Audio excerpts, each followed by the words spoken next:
Okay, Senate Bill 118 by Senator Morris.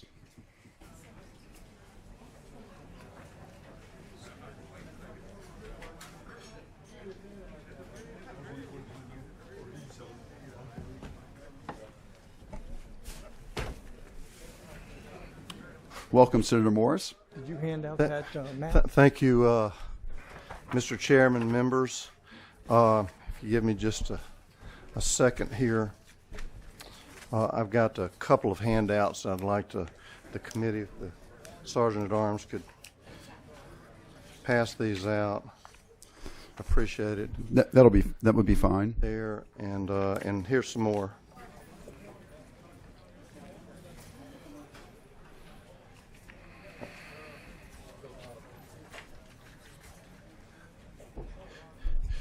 Mr. Chairman, I bring to you Senate Bill 118, commonly known as a constitutional or permitless carry bill in furtherance of our Second Amendment rights.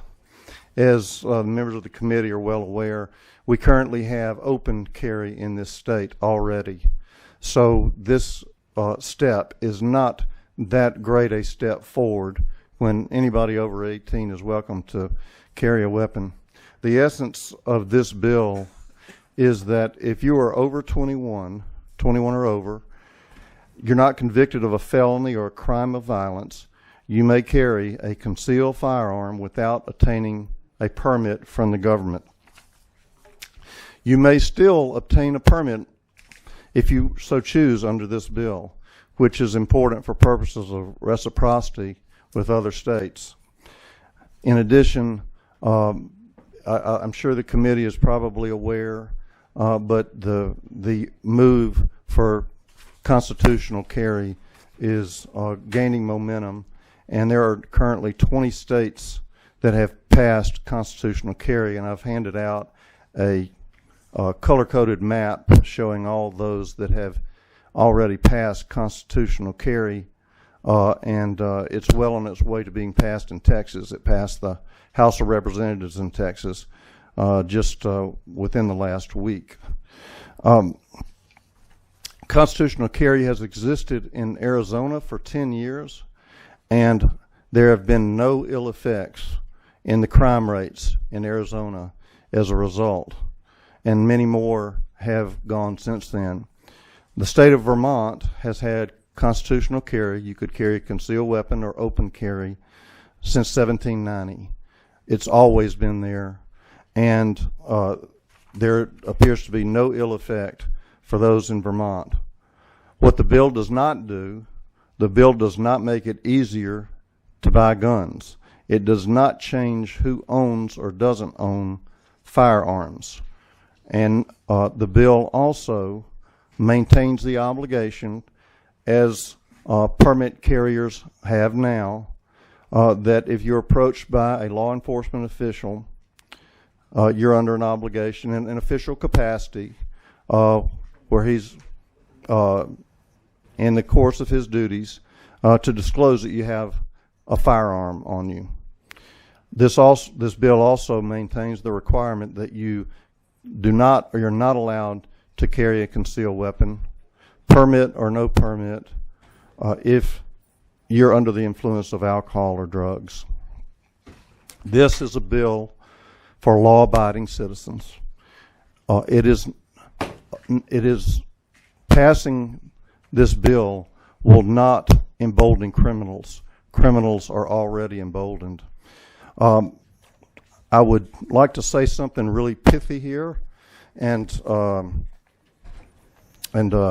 profound, but my chief of police in West Monroe said it better than I could, and he was quoted recently in the Ouachita Citizen, and this is West Monroe Police Chief Jeff Terrell, and you're going to hear from the police in a minute who aren't especially fond of this bill.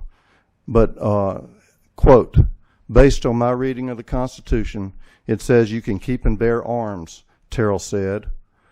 The founders made it clear restrictions don't hurt anyone but law-abiding citizens. When you look at it, the people that are not going to follow the law are criminals. They're going to carry where the law says they can or cannot. And with that, I will open this up for questions. Seated next to me is Dan Zelenko with the Louisiana Shooters Association. He may have a few words, but he could help me answer any technical questions you all may have that I can't answer. But before we go into questions, let me recognize Senator Carter. I believe he had a request of this committee.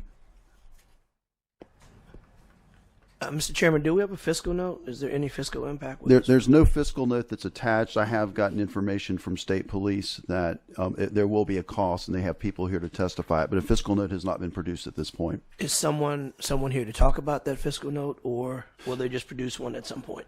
The state police is here to talk about the fiscal impact, and then I will go ahead. Staff will prepare a note at some point, but they will speak to what they believe to be a fiscal impact? That's correct, Senator. If this may help the situation, I took the liberty of making a copy of the fiscal note for Danny McCormick's bill last year, House Bill 686, which is virtually identical, which is provides for permitless carry. And I'm happy to pass this out to committee. The Sergeant at Arms wants to assist in passing this out. I think we should probably have one that's directly related to this. Sure, and sure. That's good as a backdrop, but if we should probably still have. Right, I understand. But if somebody wants the information that the fiscal office is likely to provide in this bill, I do have this information. I'll make those available for the committee as well, but state Okay. police I know have some testimony as well, Senator Morris, which should be helpful. And I want to just ask one other question if I can. Yes, Senator Carter. Senator, so would any type of training be required? No, None whatsoever? no. Okay. Thank you. And I'll give you another chance, Senator Carter, on the substance of the bill. Sure. Mr. How do you say your last name? Dan Zelenka. Zelenka. Mr. Zelenka, did you want to add any opening comments before we go into questions? Actually, I would. My name's Dan Zelenka, and I'm the president of the Louisiana Shooting Association, and I'm here in support of Senate Bill 118 because it's a law whose time has come. There's been a wave of constitutional carry laws across the United States, and as Senator Morris said, there are currently 20 states with constitutional carry laws and bills pending in another 6, some of which have made it through at least one house in that particular state. Constitutional carry has been the law of Vermont for 230 years. I would also like to note that there are 6 states that do not require any training whatsoever in order to get a permit. So the majority of the United States, you can get a permit without training. You're going to hear some testimony probably from the Bloomberg-supported Moms Demand Action and from some people in law enforcement that the sky will fall and blood will run in the streets if you pass this bill. We heard the exact same thing from similar anti-rights groups when shall-issue concealed carry laws were proposed and passed in more than 40 states. Their dire predictions proved to be unfounded. The 20 states that have constitutional carry have experienced no more issues than carry permit states, which is to say very, very few issues. I know I've looked at some information concerning the state of Idaho. They passed constitutional carry. Their murder rate actually went up, but their firearm murder rate dropped. I don't know. Louisiana is not stepping into the unknown here. There's a track record upon which we can rely. We have a good permit system, and it will stay in place. Permits provide reciprocity for carrying in other states and exempt you from a background check when you buy a firearm. They also allow you to carry in a restaurant. They also allow you to carry within 1,000 feet of a school. If you are constitutionally carrying without a permit, you can do neither under either state or federal law. People will still want permits. In fact, in a lot of places, the studies have been that permits have gone up, not down, in states that pass constitutional carry. So why permitless carry?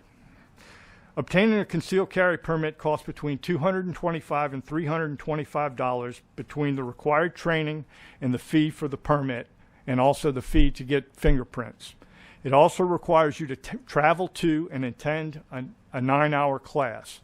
The cost of a permit in money and time disproportionately impacts economically disadvantaged populations who, unfortunately, often live in areas with higher crime rates, which means they have a greater need for self-defense. The permit system creates a financial barrier to exercising a constitutional right. People who are against the bill may claim that it will allow criminals to carry a firearm. This is false. In fact, anyone who is prohibited from purchasing a firearm and anyone who is prohibited from obtaining a concealed handgun permit will be prohibited from carrying a handgun under this bill.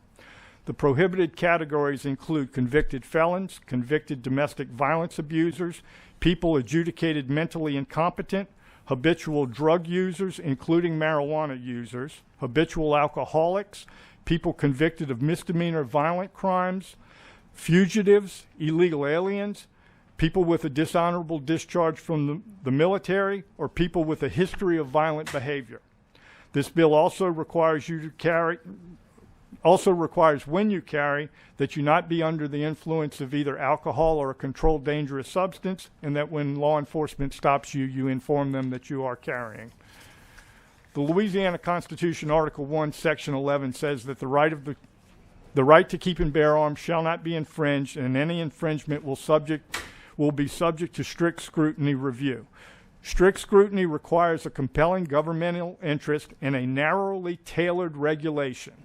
The fact that we have a constitutionally protected right to open carry in Louisiana and have been doing so without problems for years, coupled with the evidence provided by 20 other states' experience with constitutional carry, clearly shows that there's no compelling governmental interest in preventing a law-abiding citizen from carrying his legally owned firearm in a concealed manner without obtaining a permit to do so. The areas of the country that support the right to keep and bear arms are moving toward constitutional carry. Louisianians who overwhelmingly passed the strongest constitutional right to keep and bear arms of any state should not have any less freedom. Thank you. Thank you. I have a few questions, and then I'll let the members ask you some questions as well. When I read the bill and I look at page 2 of the bill, it still talks about a concealed handgun permit being issued. That part was not all taken out. Is there going to be a situation where someone would still get a permit if this law were to pass? Absolutely. In fact, there are many good reasons to have to obtain a concealed carry permit. One is reciprocity, because we currently have reciprocity with 39 other states, not all of which have constitutional carry, so you want it for that. Also, if you have a concealed handgun permit in Louisiana and you go buy a firearm from a federal firearms licensed dealer, you have to fill out the paperwork, but your permit stands for your background check. Okay, so you just present your permit, they write down your permit number and when it expires, and you can go on your way. That's especially nice at Christmas time. And like I said, you can carry in a restaurant that serves alcohol if you have a permit. There's a specific exclusion to RS 1495.5, which that's the prohibition from having a firearm in an alcoholic beverage outlet. There's a specific exclusion in that law that allows a permit holder to carry there. If you don't have a permit, whether you have constitutional carry or not, you cannot carry in an alcoholic beverage outlet. The same thing with the school zone. Our school zone law and the federal school zone law puts a 1,000-foot radius around the school, starting from the edge of the campus. If you have a Louisiana concealed handgun permit, you can carry within the 1,000-foot radius. You cannot carry on the campus itself. The federal law only provides an exclusion for those people with a permit that is issued by the state in which the school is located. As a matter of fact, if you have reciprocity, you actually can't get within the 1,000 feet in another state. So there are plenty of good reasons to get a permit. But some people don't travel, that may not be a concern, so there are reasons not to. So does this bill, if it passes, would it affect where someone who's carrying a gun without a permit, concealed, where they can bring the gun as far as existing laws? You touched on schools, universities, bars. I know some of those areas right now it's prohibited. So if this bill were to pass, would there still be a prohibition to carry a concealed weapon without a permit? Absolutely. Those prohibitions are not affected by this law. The only thing that's affected is the law concerning carrying a concealed firearm, which is 1495A1. And does this bill, if it were to pass, would it have any effect on people who have been convicted of violent felonies getting their gun rights back? Would this affect? I believe that you can't get your gun rights back if you're convicted of a crime of violence under Louisiana law. If you're convicted of a felony that's not a crime of violence and you have been 10 years post-conviction and you get it expunged, you can then, you have lifted the prohibition. So if this bill were to pass, would it override any of those provisions, or would a convicted felon still have to go through the same steps they have to today? The law would remain the same with respect to the convicted felon and the prohibition from them owning firearms. Okay, and then my final question is, currently, it's my understanding if you carry a weapon and it's not concealed, a pistol on your side, that you would not have to have a permit. Is that current law? That's current law. And as a matter of fact, there's at least one Louisiana Supreme Court case that says that that is a constitutional right in this state. That's what I meant at the beginning when I mentioned open carry. That's the right to carry in a non-concealed manner. It exists right now. Thank you. I appreciate that. Dan is a lawyer also, so he knows. We won't hold that against him since I am as well. I know that, Mr. Chairman. Let's go to Senator Mizell for some questions. Thank you, Mr. Chairman. And I don't know who would answer this, but just reading this, when you talk about there's a prohibition of being under the influence of alcohol, what's the consequence to that? What would be the process? Is it to the discretion of law enforcement? What happens at that point? Or I think it would probably be the same as it now for permitted carry. If somebody has a permit, they're not supposed to be carrying when they're under the influence. But what happens when they're found to be? Well, they're violating the law. It's up to law enforcement they can be charged. Assuming they can lose their permit. So they can lose their permit? I think so. Yeah, I'm positive about the lose your permit. I'm not sure if there's a misdemeanor charge that goes along with it. So what would happen then if they don't have a permit? And I'm just trying. I had a long talk with my grandchildren about this, and where they're raised in all these scenarios. You and I just. So I just would like to be able to have some clarity. Okay, if someone has a constitutional carry weapon, is it up to the discretion of the law enforcement officer would just handle it in a way, or is it clearly outlined? This is what happens when someone with a weapon. It's certainly clearly outlined with respect to the someone with a permit. I am not positive if there's a misdemeanor charge that goes along with the loss of your permit. And I don't want to say I think there is, but because I'm not positive. Okay. But there are consequences. There are consequences. Okay. Thank you, Mr. Chairman. That's all. Thank you, Senator Mizell. Let me ask Mr. Clement if he knows.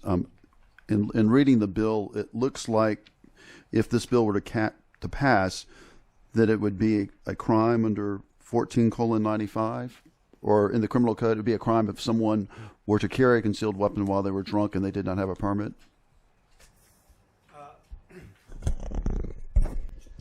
I believe whatever provisions would apply to that person under present laws would apply at the time. So if they've got are you talking in the case of a concealed carry permit? If someone doesn't have, if this bill were to pass, and if someone were to have a concealed weapon, it looks to me like it's keeping the provision still about carrying the concealed weapon while intoxicated. Do you know if it would make it a crime or not? Senator Foyle, I think I can answer that now. I defer. Very well. Okay. There is a crime out there of negligently carrying a weapon, and that crime seems to be 40:1382. Okay, and it says in the bill, it says that someone that's carrying, that's under the influence of alcohol or controlled dangerous substance, can be charged as it says, is behaving in a criminally negligent manner as defined under the provisions of this section, or is negligent in carrying of a concealed handgun as provided under RS 40-1382. And so you could be charged with negligent carrying of a firearm. So yes, there is a misdemeanor consequence to this. I appreciate that. Let me go to Senator Barrow. She has some questions for you. Senator Barrow. Thank you, Mr. Chairman. And good afternoon, Senator Morris. Good afternoon, sir. Senator Barrow. I guess I have a list of questions and a lot of concerns. So if this kind of mirrors already what's in current law, what are we trying to fix? Currently, in order to carry a concealed handgun, you must go through the permitting process. You must. Which tell me what that permitting process looks like. There is a required training, so you have to go hire a trainer, okay, and pay him. The training takes 9 hours. Most of the training takes place really in suburban and rural areas, so you have to travel to it. Typically, training costs somewhere between $100 and $200. You have to get fingerprinted, which costs between $10 and $20. And then you have to pay the state police for the permit, which is $125 for a 5-year permit. So your total cost is somewhere, let's just call it around $300 to obtain a permit. Okay. If you don't have the $300 or the 9 hours that you can go spend in a class or a way to get to the class, then your only option is, if you want to carry a firearm, is to carry it illegally. Now, you may be an upstanding, law-abiding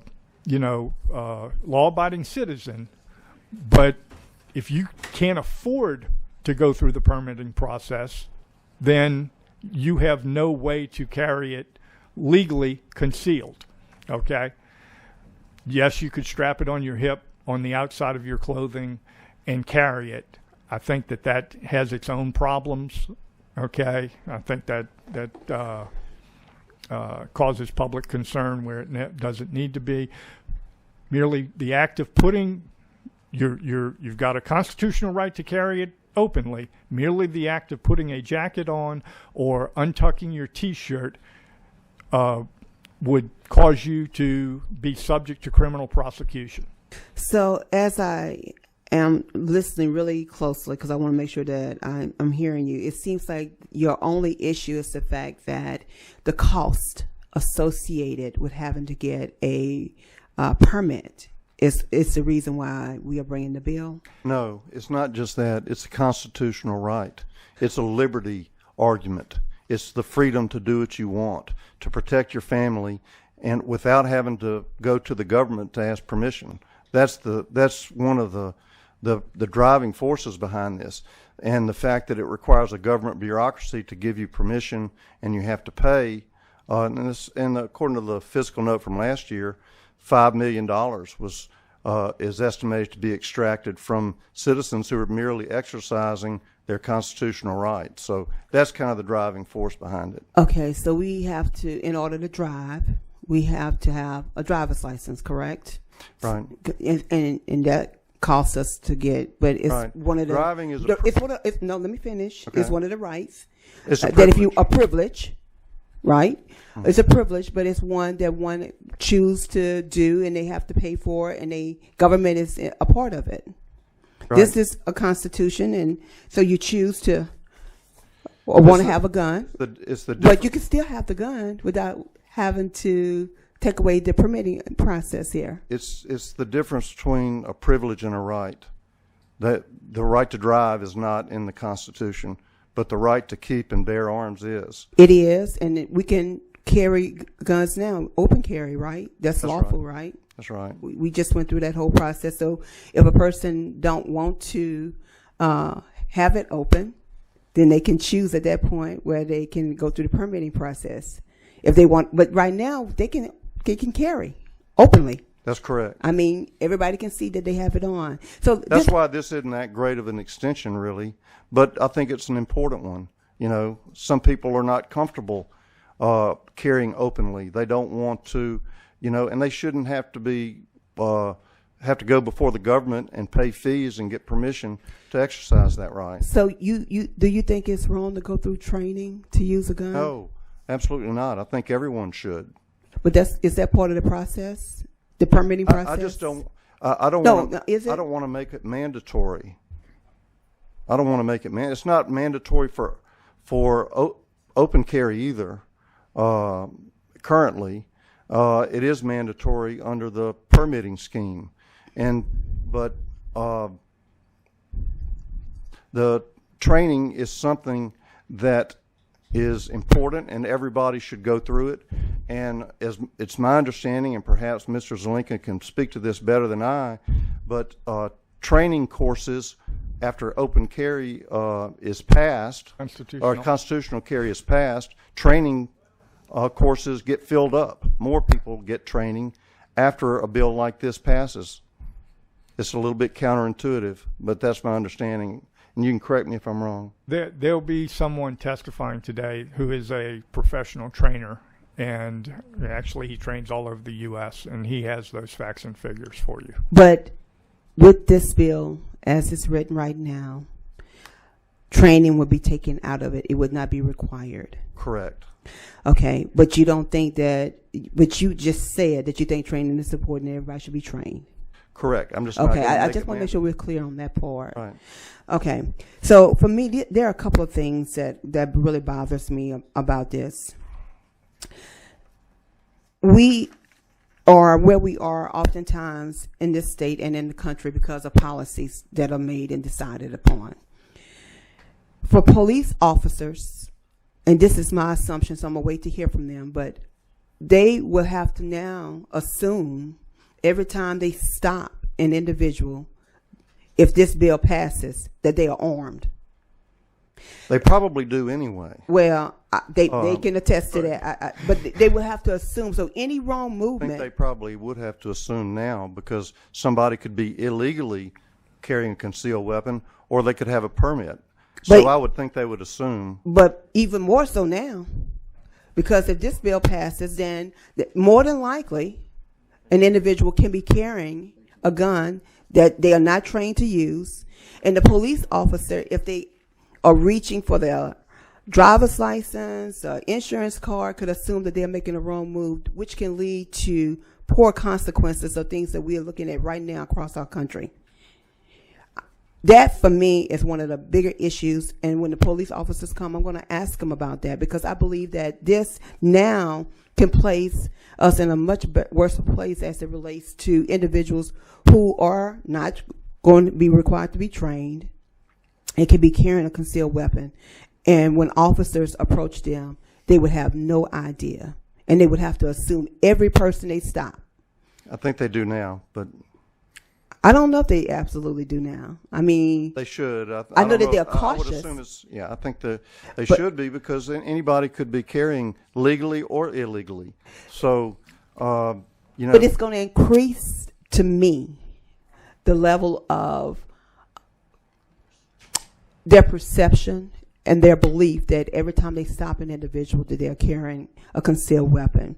I believe that we just talked about with Senator Ward's bill about investment and the rate of return when we make investments on the front end. I think an individual who is wanting to carry a weapon should have to go through training, and $300 is not too much for them to pay for that right, especially for 5 years. I mean, when you break that down by 5 years, that's pennies on the dollar, really, for someone to be properly trained to carry a concealed weapon. And I think that is a responsible thing to do. I think it's responsible. Thank you, Mr. Chairman. Thank you, Senator Barrow.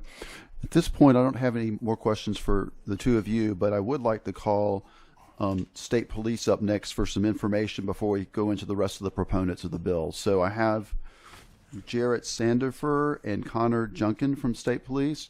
Yes, sir. So, Senator Morris, if you don't mind, sure, letting them take the table, that would be great.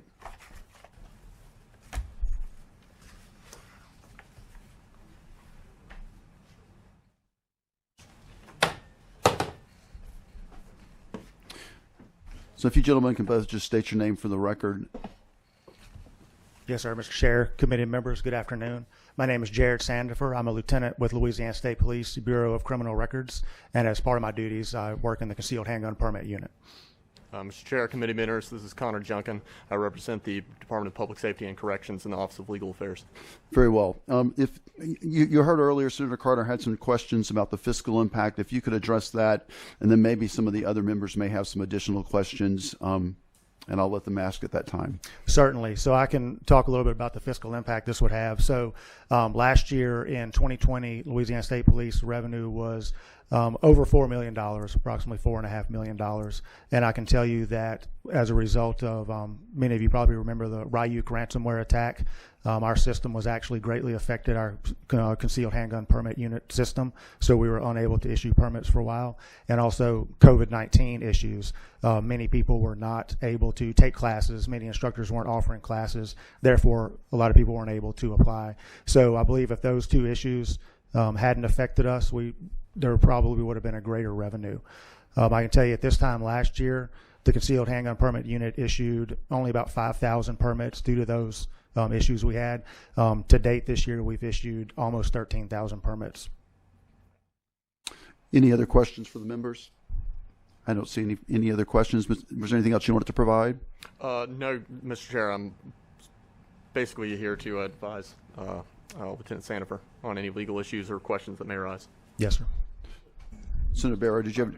I'm sorry, Senator Carter. So does the department not have a position on the bill?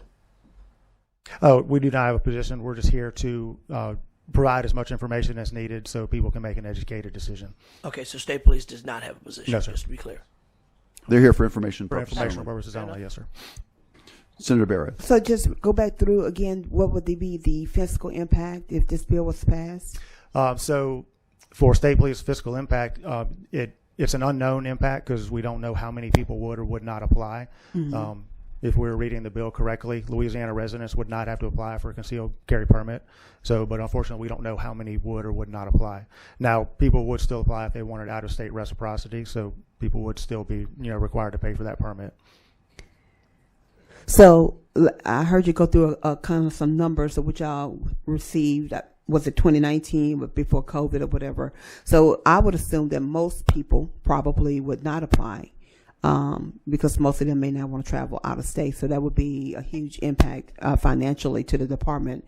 And how would that have to be made up if you guys sustain that type of cut? Would we have to take it from some other place in the state budget? I can't speak on where else it would come from, but all I can say is there is a possibility that fewer people would apply for a concealed carry permit.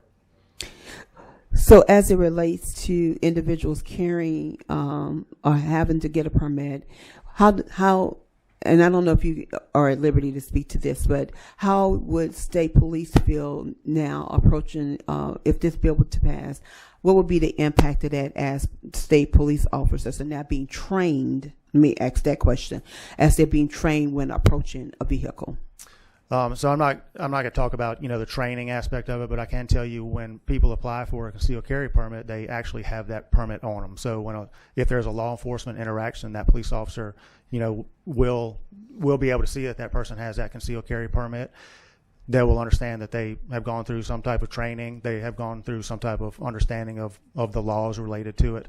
One thing it would likely put on the officer in the field is the burden of, if a person doesn't have that permit, they don't know what their criminal background is. They haven't undergone that criminal background check that permit holders are required to undergo.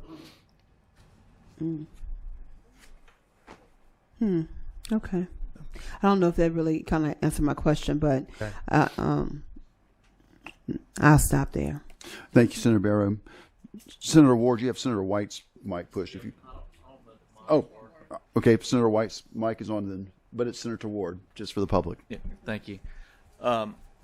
Just out of curiosity, and not that you would necessarily have any reason to keep up with other states, but if you have y'all tracked what happens when a bill like this is passed in terms of permits? Do those numbers typically drop off in any big way, or do they even go up? I've heard that they might the numbers may even go up. Is there anybody that knows statistically what that looks like? I do not know statistically, no, sir. Maybe we'll come across somebody that has that answer as we go along. Thank you. Thank you, Senator Ward.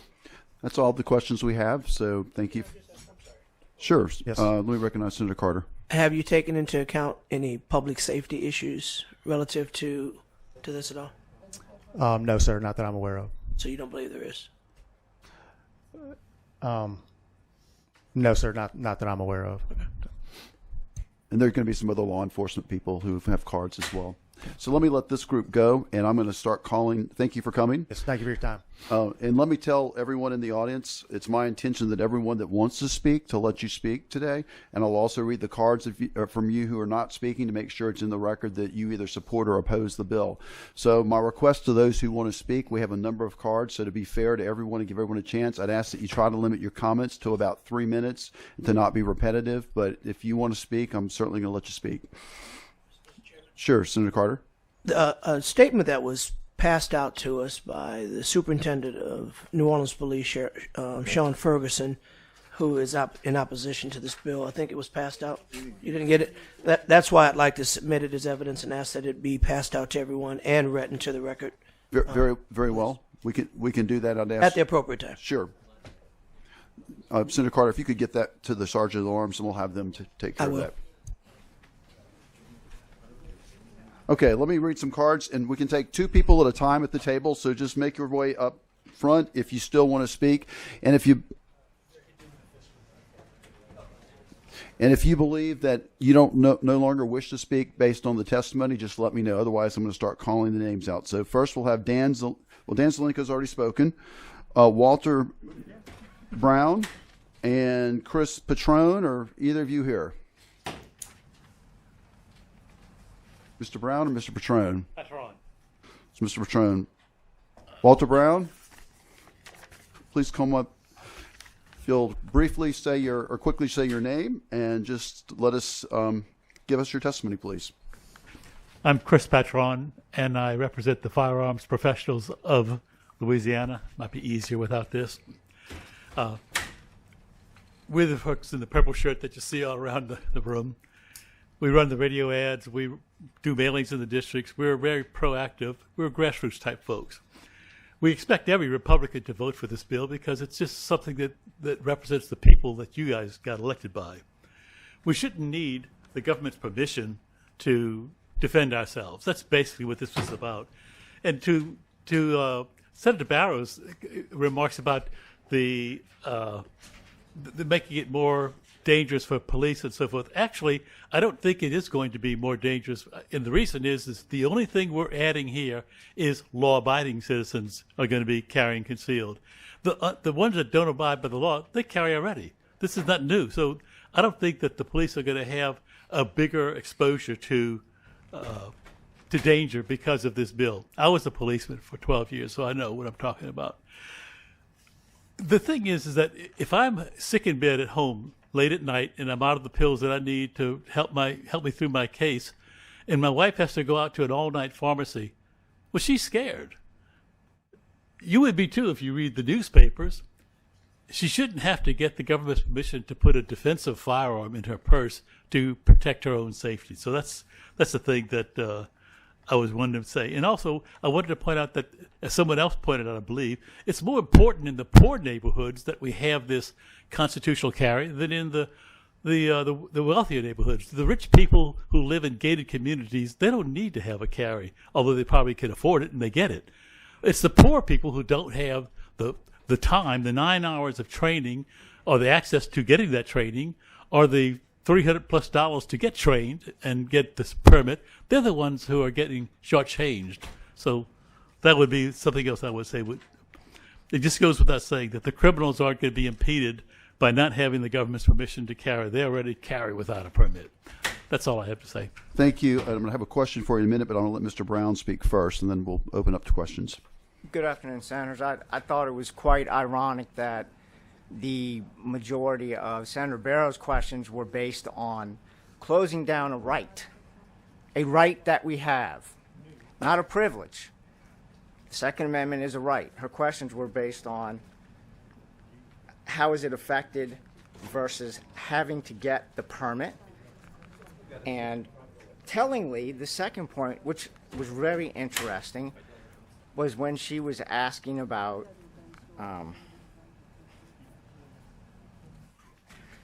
anyway, this is a right, and I have to disagree with Senator Morris on one point. Not only does concealed carry have an effect on crime, states that get concealed that have constitutional carry, crime goes down. For instance, in 2015, Maine instituted constitutional carry. In the most recent study after 2015 that showed the safest states in the country, guess which state was number one? Maine. Which state was number two? Vermont, which, as we heard, constitutional carry. This is not a big change in the law. This is a right that American citizens have, and that I believe that this bill should pass through this committee. Thank you. Senator Barrow has some questions. No, I do have questions, but I'm going to respond first to Mr. Patron and to Mr. Brown. So my question was as it relates to, you talked about constitutional right, but it can also be taken away from you when you violate it, just as driving. And my question was really regarding the training around that, which I thought was appropriate, which the author agreed. Whether you conceal or not conceal, training to me is important. We have too many people who have accidentally died by the misuse of weapons.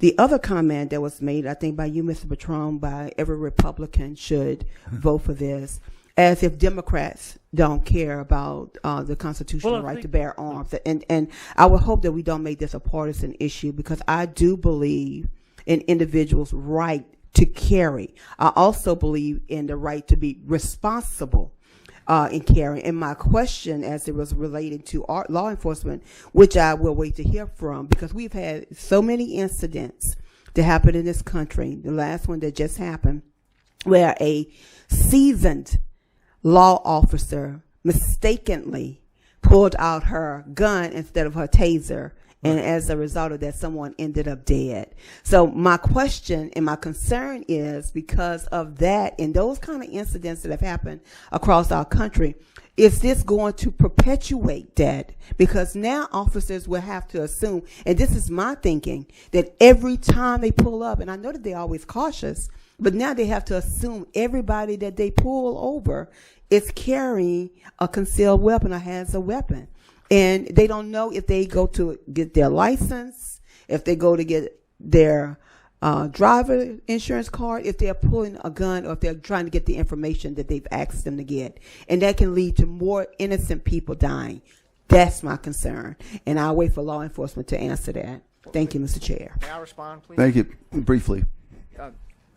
Two things that weren't raised during these questioning. One, according to this bill, anyone who is constitutionally carrying, thank you, is required to advise any law enforcement officer who stops them for any reason that they are carrying a firearm. So we have that. Number two, your lawful concealed carry carriers, I believe, will get training regardless of whether they have to get a permit or not, because they want to follow the law, they want to be good citizens, and most importantly, they want to be able to defend themselves properly, and they can't do that if they don't get training. So you just said, which is a contradiction to me, that most people, you believe, will go through the process and get the permit. Is that what you just said? No. That they'll get the training. They'll get the training. Yeah, not the person. Is there a cost for that? For the training? Yes. Sure. So most of the arguments seem to have been around the cost associated with this. That's not how I see it. To me, similar to Senator Morris, this is a right, the right to defend yourself. Not only is it a God-given human nature right, it is a constitutional right. Is it being taken away from people at this point? It is for anyone who does not have access to the funds or have access to go and meet and the time to do the training with an individual. But just like individuals who drive, I mean, you have to go through training to drive.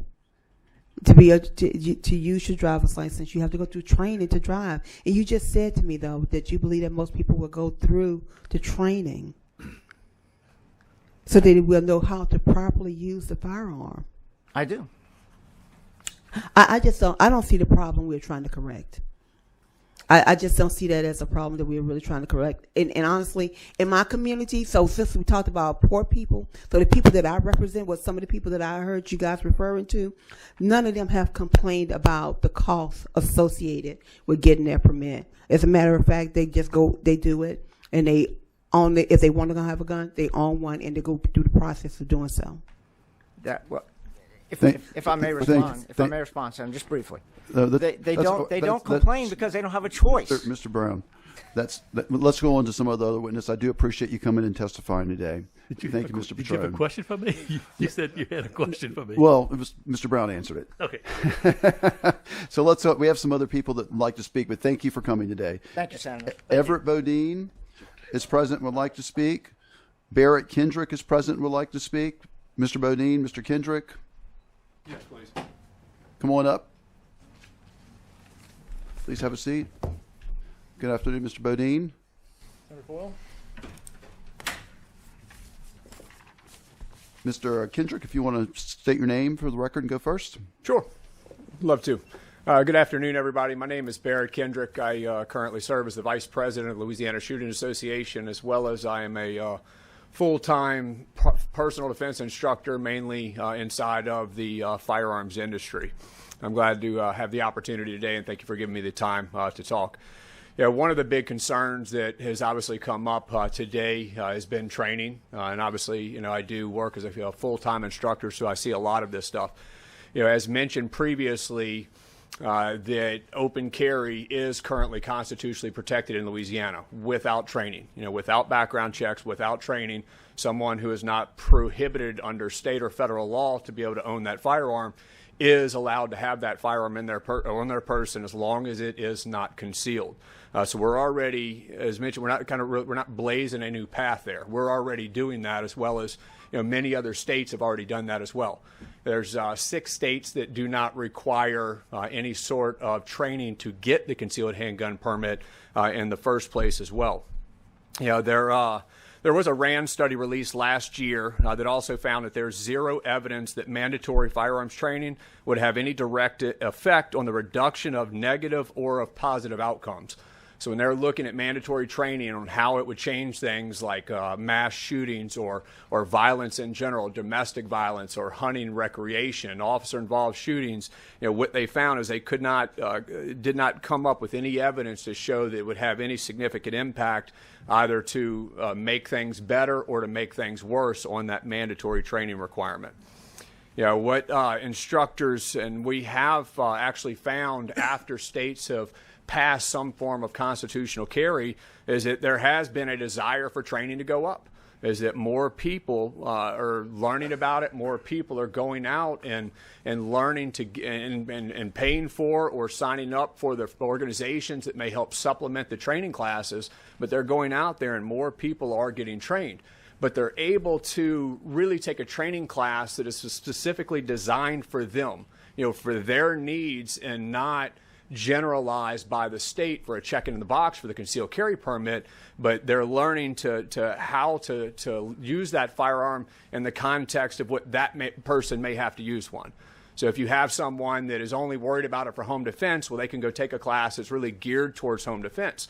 Or if you have somebody that spends their life as a driver, or maybe even in a wheelchair, that they're able to go out and get training in the context of using a firearm in a seated position, and not some generalized class that's one size fits all for everybody. What was brought up, a couple of things I want to make sure that were addressed with. When it comes to vehicle stops and concern with law enforcement would have to assume that those people have firearms. what's important to understand is, like I talked about a second ago, is you don't need a permit to have a firearm in your possession. So as current law sits, and this would not change any of that, is that someone could legally have a firearm in their possession inside of that vehicle. What this would do, though, is anybody who's carrying that firearm concealed under the constitutional carry side of things, it would now add the requirement that that person is actually required by law to notify that law enforcement that they are carrying a weapon on their person, are carrying that firearm, on that person. So I'm going to try not to repeat anything that was covered, but in times when applications go up, it can take several months to get the application processed. Just this recent March, Louisiana State Police notified instructors that they have a very large backlog of mailed-in applications.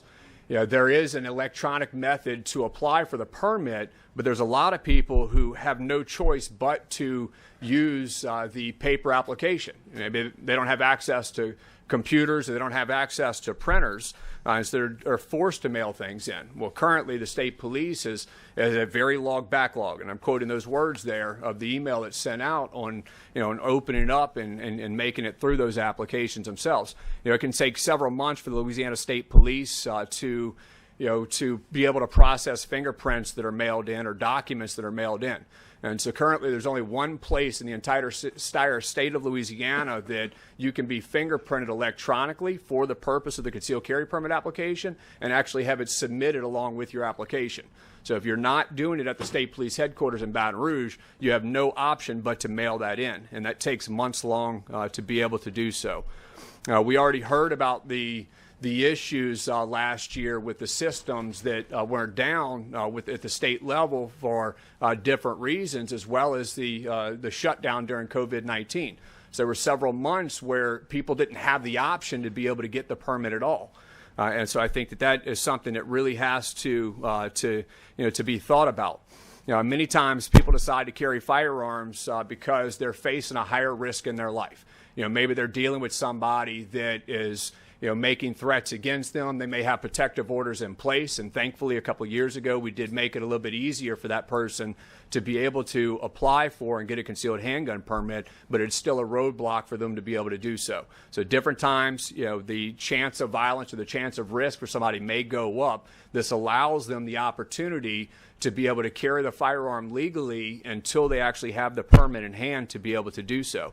Or even during events of emergency, state of emergencies, such as the floods that we saw in 2016, or in March of 2016, or again later in that year, and even again in 2018, where people are cut off from first responders and cut off from law enforcement, where under current law they would not be allowed to legally conceal that firearm, but this would give them the ability to be able to do so. Thankfully, with my work, I do get to work with all kinds of different demographics, all over the country. But most of the students who are coming into my classes, it are people that have extra time and they have extra money. The required training, the permitting process, and the fingerprinting does put a heavy roadblock on those that don't have the expendable income or the expendable resources and time. As mentioned previously, for some, this cost is $325 to be able to do so. And I know for the people showing up to my classes is that if somebody is barely able to get by and is living paycheck by paycheck, $300 is a lot of money for that individual. And I know that because I've had people who have called me who want the training, who can't afford to be able to go through it, and I've worked with them. At different times, I've put people on payment plans to be able to work out so they can come take the class, and that roadblock's already gone through. I've provided free training at different times for different people as well. But $300 is a lot for somebody who can barely get by. And so it's for these reasons that I do urge you to vote favorably on Senate Bill 118 today. If you have questions, I certainly want to make sure that I'm addressing that. One other point that I want to make sure that that was covered, and as I'm not an attorney, I don't have a background in law. I do have a basic understanding of Louisiana law when it comes to concealed handgun permits and firearms in general. So I just want to make sure that everybody does understand that the current law in regards to Louisiana concealed handgun permit, if you are carrying under the influence of alcohol, the way current law is currently written is you have now voided your concealed carry permit. So if you were carrying, you would be carrying in the sense of carrying without the permit in general, and that's the way that it currently sits with state law, being that if somebody was carrying while under the influence of alcohol with the permit, they would now be voiding that concealed carry permit and can then be charged under 1495. Additionally, with the constitutional carry, my understanding of it is the same thing in the sense that if someone is carrying under the influence of alcohol or a controlled dangerous substance, then they're violating what is being written into the constitutional carry bill and would then also be subject to illegal concealed carrying of that weapon under 1495. So I just want to make sure that that was talked about in addition to the negligent concealed carry that was previously discussed. Mr. Kendrick, let me stop you here because we do have some questions from Senator Barrow. Yes, ma'am. So, Mr. Kendrick, over the last probably 30 years, it appears that more than 14,000 people were not granted permits after they went through the background check. And I think that is part of the process that we have in place now. So if this would pass, because you are a trainer, how do you think that would impede in terms of what's going to happen on the street? People not trained. And then we have people who didn't pass background checks over the last 30 years, 14,000 of them. It seemed like we would have a lot of more folks on the street now carrying guns that probably don't deserve to have them. Yes, ma'am. In regards to criminal background checks, if they are prohibited by Louisiana state law or by the federal government from being in possession of that firearm, then they would not be allowed to carry under this bill just as it is under current law. If they're a prohibited person, this doesn't change it in any way. So even with the permitting process, if the person is truly a prohibited person, that's why they're getting denied for the concealed carry permit. This doesn't change that. It's not going to now give them permission because they're already a denied individual or a prohibited person. So individuals with mental health issues, I heard you talking about the, under the influence. That bothers me a little bit because if a person is under the influence and something happens, unfortunately, if something happens, that's going to be after the fact that they will no longer be able to carry their weapon. Am I correct? Yes, ma'am, but it's kind of like driving down the road. If you drive 120 miles an hour down the road, you're violating the law at that point. If you drive off the road and injure or kill passengers inside of your car, you were still violating the law leading up to that because you were driving at a reckless rate of speed. And that wouldn't change things with the firearm. If somebody's violating the law, they're already violating the law, and the constitutional carry bill doesn't change that prior to, during or after that. But it'll be after the fact. It'll be after they've committed a crime or something We would has happened. learn about it in the aftermath, just like we would with other crimes being committed. Yes, ma'am. And so I'm assuming domestic violence will stay the same. It wouldn't change as well. I know that we are already having some issues as it relates to individuals who have had weapons, who have been in domestic situations, and in some cases have been able to get them back, even though they shouldn't have. But somehow there have been ways that they have been able to get those weapons back. Yes, ma'am. Under federal law, if somebody has a restraining order, a temporary protective order against them, or if they have been convicted under domestic violence, that person is a prohibited individual, and they would not be allowed to have those firearms. And this is not going to change that in any way. So as a trainer, do you think training is important? I think training is important in any sort of endeavor, throughout life, whether I'm in my backyard cutting up wood or where we're learning about firearms. Yes, ma'am, I do believe that training is important. Training is important. Okay, thank you. Having an understanding of how to use things. Thank you. Senator Ward has some questions.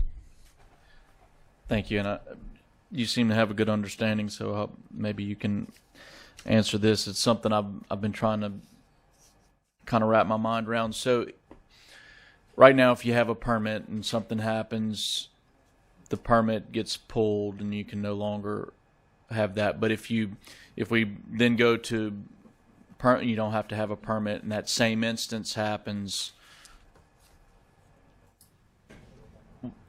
I guess there's two scenarios in my mind. So number one, if you lose your permit, which comes with some benefits like reciprocity in other states and things like that, you can't get your permit, or you can no longer have the permit, but can you still constitutionally carry? That's one question. And then the second question is, if you don't have the permit, so it's just a constitutional carry, and the same instance happens, what are the consequences since you don't have the permit to lose? Any thoughts on that? Certainly. So, in regards to someone being prohibited where they've had their permit taken away, something like driving under the influence, right? If somebody gets convicted under driving under the influence, they will have their permit revoked, and it's revoked for a period of 5 years. Okay. Under this law, the way that it is currently written, I believe that the person is still prohibited from being able to carry that firearm concealed under the constitutional carry side of things, because we still have the limitations as written as part of 1379.3. Perfect. That clears it up for me, because I was just confused. I didn't want it to end up in a situation where if you had the permit, if you went through the process of getting a permit, you had something to lose that somebody who didn't, if that makes sense. So yes, sir. And I believe Mr. Zelenka, when he was reading off all of those reasons somebody could be prohibited under carrying under constitutional carry, when he was reading that, that's also listed under Title 40, 1379.3. Okay. If I missed something, I apologize. I just want to make sure that we understand where that's coming from, that it is written in there. Okay, thank you. Thank you, Senator Ward. Mr. Bodine, if you could introduce yourself and provide any comments, and then Carrie Winnisms, WINNISMS would be next. So I'll let Mr. Bodine start, and Mr. Kendrick, if you can exit the table. Yes, sir. Mr. Thank Bodine, you, everyone. Thank you. Please proceed. Thank you, Senator Foyle. My name is Everett Bodion. I am an attorney here in Baton Rouge, and I'm also a concealed handgun permit instructor. And you may remember me from the Senate District 16 race, and I apologize for the recount. But I do. There's been a lot of stuff said today about Second Amendment rights, and I agree, of course, that Second Amendment rights are important. But we are in Louisiana, and as Mr. Zelenka said, we have Louisiana Constitution, Article 1, Section 11. And Article 1, Section 11 was amended by the voters of the state of Louisiana in 2012. And that changed the previous language. The previous language of Article 1, Section 11 specifically allowed the state to regulate the concealed carry of weapons. That part of Article 1, Section 11 was removed and replaced with any restrictions for keeping or bearing arms are subject to strict scrutiny. That was passed by a vote of 73.5% of the voters in Louisiana in the 2012 presidential election as a ballot initiative. However, despite this change, which specifically removed the state's authority to regulate the carrying of concealed weapons and adding in that strict scrutiny, the status quo has remained basically unchanged for the last 9 years now. So based on the new wording of our state constitution, constitutional carry, like this bill attempts to do and like many bills that came before it attempted to do, should already be the law of the land in my legal opinion. But all those legislative attempts have failed, despite the fact that it is catching on in a lot of the country, as has been testified at length before. So I would like to reiterate that all this bill does, again, is removes a single misdemeanor crime from the criminal code, and that's illegal carrying of weapons under 1495. And it doesn't even remove the entire misdemeanor crime. It only removes the misdemeanor crime if you comply with the specific set of circumstances that is laid out in this, which are the same requirements that someone with a permit would have to do as far as eligibility and not carrying under the influence. So again, it doesn't do that much, but it is a beneficial thing for the citizens of the state of Louisiana to hopefully finally get something in response for their overwhelming vote to change our state constitution in 2012. So as a libertarian, I would like to also underscore the fact that illegal carrying of weapons is a victimless crime. No one has been victimized by someone who is simply carrying a weapon. If someone is victimized, that is also a separate crime that they will be prosecuted for. And so in the same way that victimless crimes for possession of narcotics, for example, have usually a disproportionate impact on poor communities and people of color, carrying concealed weapons without a permit also seems to be prosecuted more strongly against people who are already disadvantaged. And Senator Barrow previously mentioned the Daunte Wright shooting in Minnesota that happened recently when the officer went for her taser and then accidentally shot Mr. Wright. The warrant that was out for Mr. Wright's arrest was for illegal carrying of weapons without a permit. So the fact that it was illegal for Mr. Wright to be carrying a weapon without a permit is the reason for that stop in the first place and the reason that he was accidentally killed by law enforcement. So Most of the other stuff that I was going to say has already been addressed at length. The last thing I wanted to say is regarding the fiscal impact. Again, I believe that any costs that are associated or lost revenue for state police will be more than made up for in reduced incarceration and arrests and prosecution for people for what this victimless crime is.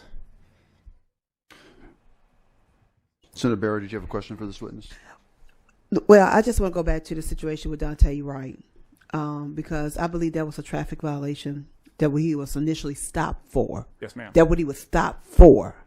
But then when they ran his ID, then that's when they found out about that. What I was speaking to was the nervousness, perhaps, I don't even know. I don't know enough about that to really speak to her intent or what happened, but what they have said on the news is how a seasoned officer of 26 years mistakenly used her gun instead of her taser.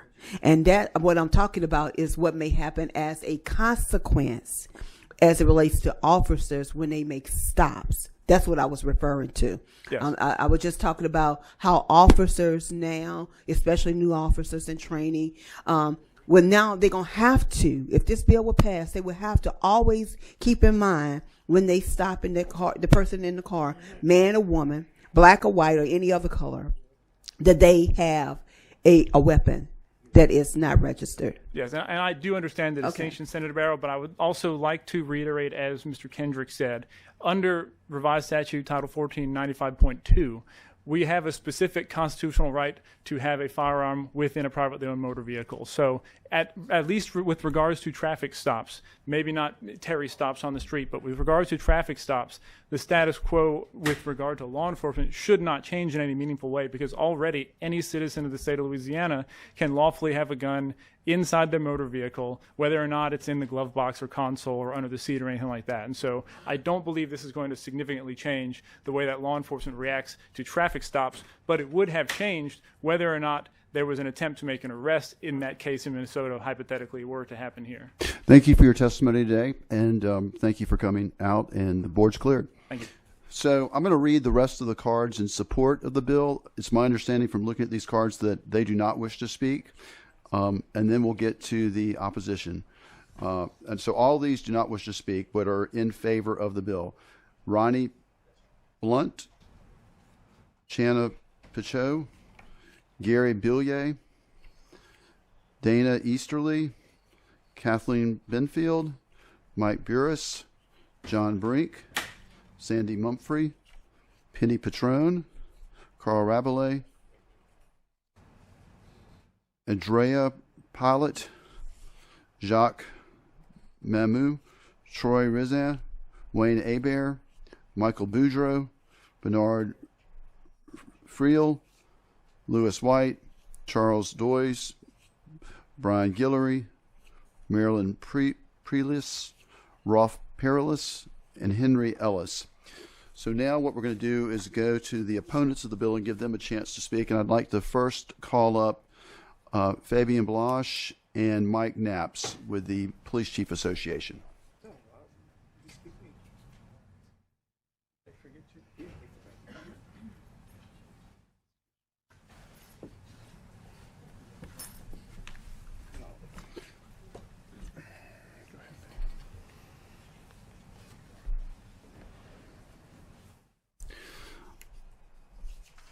At the request of Senator Carter, I'm going to read the email, and we did get lots of emails on this bill, and I'm not going to read every email, but I'm going to give you the breakdown, but I'll read this one particularly since Senator Carter has requested this.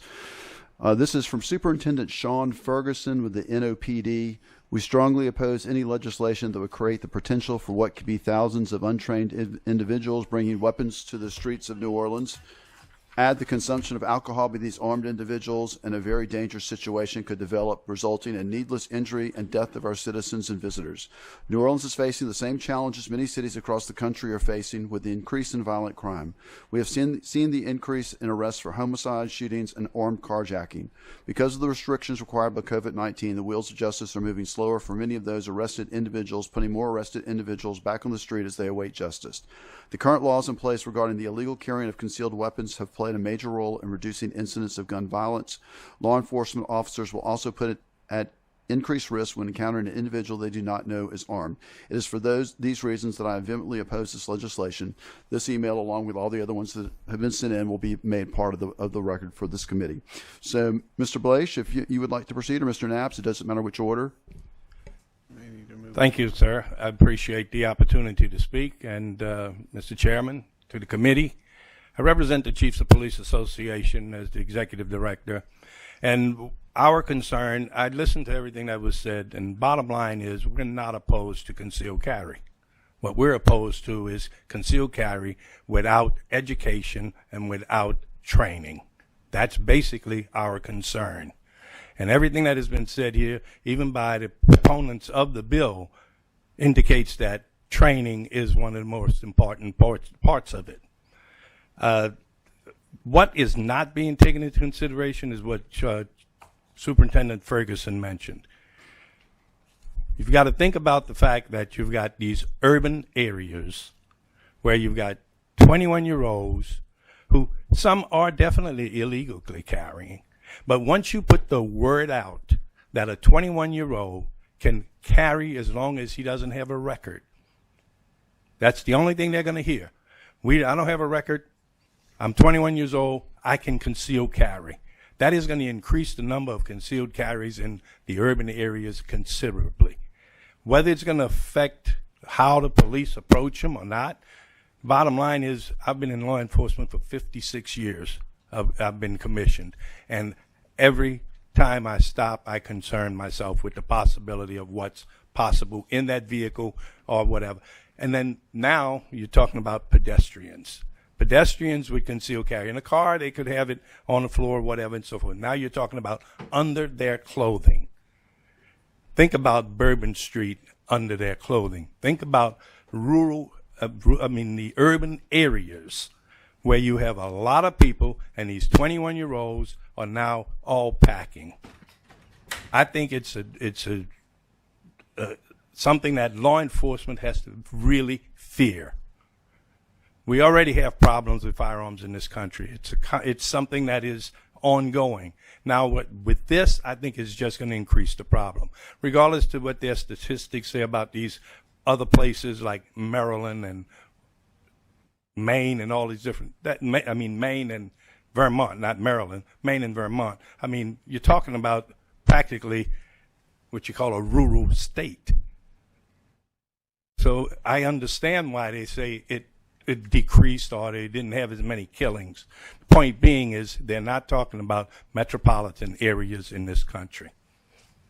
Mr. Knapp, if you want to introduce yourself and provide some brief Mike remarks. Knapps. I am the legislative chairman for the Louisiana Chiefs of Police Association.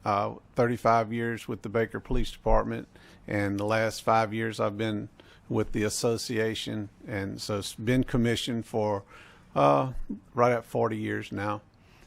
We don't believe that, as a law enforcement group, that anybody's being violated a constitutional right, because everybody said you can open carry if you wish to.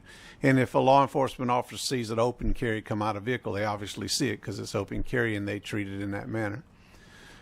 We just are concerned about the fact that safety this is not for the officer, this is for the person that doesn't have to have the permit. Their safety, their family's safety, for not being educated on the process of how to handle the weapon, how to secure it, not when they're carrying it, just as in the non-carry situation.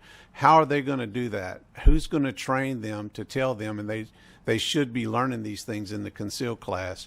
Also, when the part comes where it's time for them to carry the weapon, when legally can they use it? What gives them the right to use that weapon that they're carrying? And they're not receiving that education either, and I think that's presented in a concealed carry class. I think it's just important that we educate our people and train them, not taking anything from them, just giving them a better benefit to do it right. And as we said, $60 a year, which is $5 a month, which is less than $1 a day, is probably something everybody can afford. Senator Barrow has some questions for you. Thank you, Mr. Chairman. And so I know you guys heard my line of questioning, and I heard you, Colonel Blosh, as you stated, when you come into a court, you are always concerned. But now I know officers would have to be more concerned. But you then brought out pedestrians, and that means anybody walking on the levee, Sunday afternoon stroll, just anywhere in our community, any event, any of the festivals. Once we start coming back online, when COVID restrictions are lifted, could now have it under their clothes, and nobody would. You wouldn't know. Exactly. And you wouldn't know how to really. You just don't know how to interact with them at that point. You have to be extremely cautious, and then that could often, to me, could lead to maybe some things that we all don't want to happen, because maybe you mistakenly thought that they had a weapon, and it might have been something else. But let me just ask you this question as it relates to gun sales at gun shows. So right now, if you have somebody purchase a gun from somebody at a gun show, there would be absolutely no way or no requirement for a background check if they decided to buy it at that point. At least now there is at least a background check that's done, correct? I don't think that's going to change with this law. If I'm not mistaken, it doesn't change. Okay. But what is not being considered, everyone's thinking about the law-abiding citizen. And everybody's thinking about those who read and understand what is expected of them before they do use a firearm or carry one. What they're not realizing is 21-year-olds are only going to hear one thing. I'm 21. I don't have a violation of law. I can carry. Anything else, they're not going to have a clue about why, when, where, so forth and so on. And I think that's the part that's being lost by all of the other proponents of this concealed carry process. The other part of that is the training.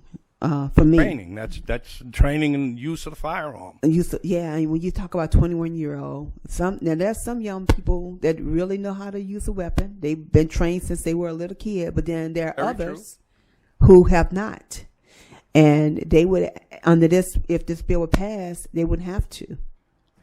And then we have individuals who are not trained, who are carrying weapons, and I believe that anything of this magnitude definitely should require training. 40 years in law enforcement, Senator. 40 years in law enforcement. I'm not allowed to carry my weapon under my commission if I don't get my proper training and proper instruction from firearms and shoot a certain level in a course. I'm not allowed to carry it. And along that line, I'm glad you brought that up. That's a very good point. And then you guys have to go, is it annually? Annually, yes. ma'am. And receive additional training. Yes, for concealed carry, that's correct. But we're going to allow just average citizens just to carry without any training. Exactly. It's good to see you, Colonel. It's been a while since I've seen you. Good to see you here. Thank you, guys. Thank you. Chief Murphy Paul is trying to get here to testify on behalf of on the concept of not approving this bill. I don't know if he'll make it in time, but hopefully he will. Well, I'm glad you brought it up. His comments did mirror New Orleans. Exactly. His comments mirrored Sean Ferguson's, but he's trying to get here. He had a hearing, but he's on his way now. He did call me, and he shared my concerns. And with the proliferation of guns that we have, especially here in Baton Rouge, the high rate of crime that we have here in Baton Rouge, in many of our urban cities, he's extremely concerned that he thinks that this is only going to add to that factor of individuals being able to now carry without having to have a permit. So thank you. Thank you. Thank you, Senator Barrow. Senator Carter, do you have a question? I asked state police a moment ago, and I was quite frankly a little astonished by their answer, so I'll ask you the same question. Public safety. You didn't have any training either, did you? Huh? What's the concern? What concern do you have about how this affects public safety? For little old ladies, for people who the greater propensity of having people that have weapons that have not been trained. I personally feel that the more weapons, we have a lot of weapons out there. We have a lot of illegal weapons out there. We have people out there who should never have had a weapon. But in the first place. But under this law, we're allowing a person to have access without any training. a 21-year-old or or older, 41-year-old for that matter. 21 or older, they can have a firearm without any training whatsoever. All they have to do is have a clean record, and normally would be eligible to get a license. But now they don't have to get the license and the training and the education that goes with it. That's all it's doing. And they're not taking away their constitutional right. They're alleging their I'm just constitutional listening for right. something that tells me this does not impact public safety. And so far, I haven't heard anybody Definitely. say it doesn't. Because at the end of the day, public safety and making sure that people are safe, you know, having people that are not trained is dangerous in any aspect. And I think the trainer that was up here agreed to that. That if a person, the chances of something happening and someone being injured or harmed, a citizen, the propensity is greater when a person is not properly trained. Definitely. Because there are so many aspects of it. And when you say properly trained in the utilization of the firearm, but also Weapon safety, also as well as when they should be. The rule we have is if you're going to pull it, be ready to use it. So if they're going to pull it, do they know whether they have a right to be ready to use it? And that danger is on both sides, right? The danger is on the person that has that weapon who may think because they have a weapon they can use it. Exactly. Or a person that may be the person on the other side of that weapon that may become the victim. You potentially have two victims.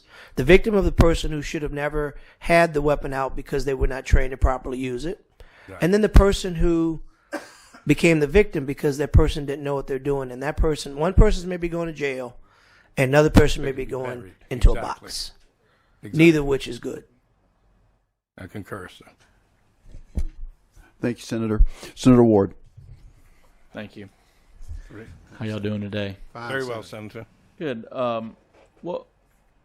What's the penalty currently for being caught with a concealed gun on your person without a permit?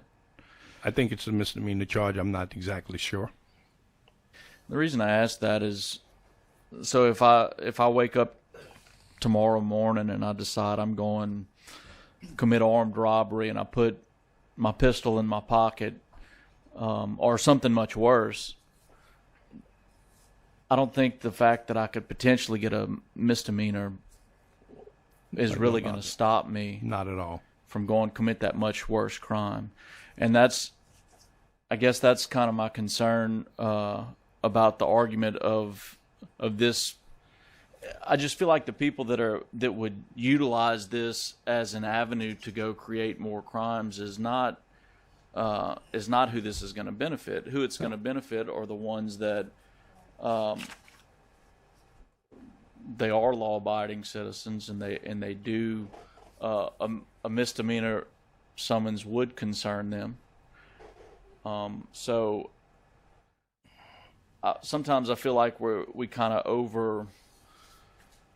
overplay a little bit the weight of what a misdemeanor summons does. And I'm not making light of that, and I understand, look, law enforcement has a tremendously difficult, Chief Knapp, our families have known each other for a very long time, and I come from a family of law enforcement, so I understand the job that you guys do. And so I just was concerned. And then on the training piece, I guess my thought on that is whether you're wearing a jacket or you're. I was walking through Walmart about 2 weeks ago, and somebody was there pushing a buggy, had their wife and kids with them, and they had a pistol on their side. To be quite honest with you, for me personally, I'd have rather them just had it in their pocket. It seems like it would have been. Now look, that's from a layperson standpoint. I'm not looking at it from a law enforcement standpoint, but it just seemed like it would have been less of an interesting interaction with everybody walking by them if it had just been on their person in a more discreet way? Senator, I've been carrying a firearm since April Fool's Day 1965. 24/7, I conceal carry. My concern is I've been trained. I know when to pull it, when not to pull it, and I've rarely pulled it. The problem is hotheads, young guys, anybody can carry, anybody's concealed, they're going to be popping off at each other in a heartbeat. That's the difference. No training, no idea of the law, they really don't know the consequence, because in too many cases, even when there is someone shot, killed, whatever, the punishment doesn't fit the crime. They don't do enough time. They feel like, it's just another shooting today. And putting it where they can now put it under their clothing and all of them can walk around with it, I think they're going to be popping it off a whole lot more than they have been.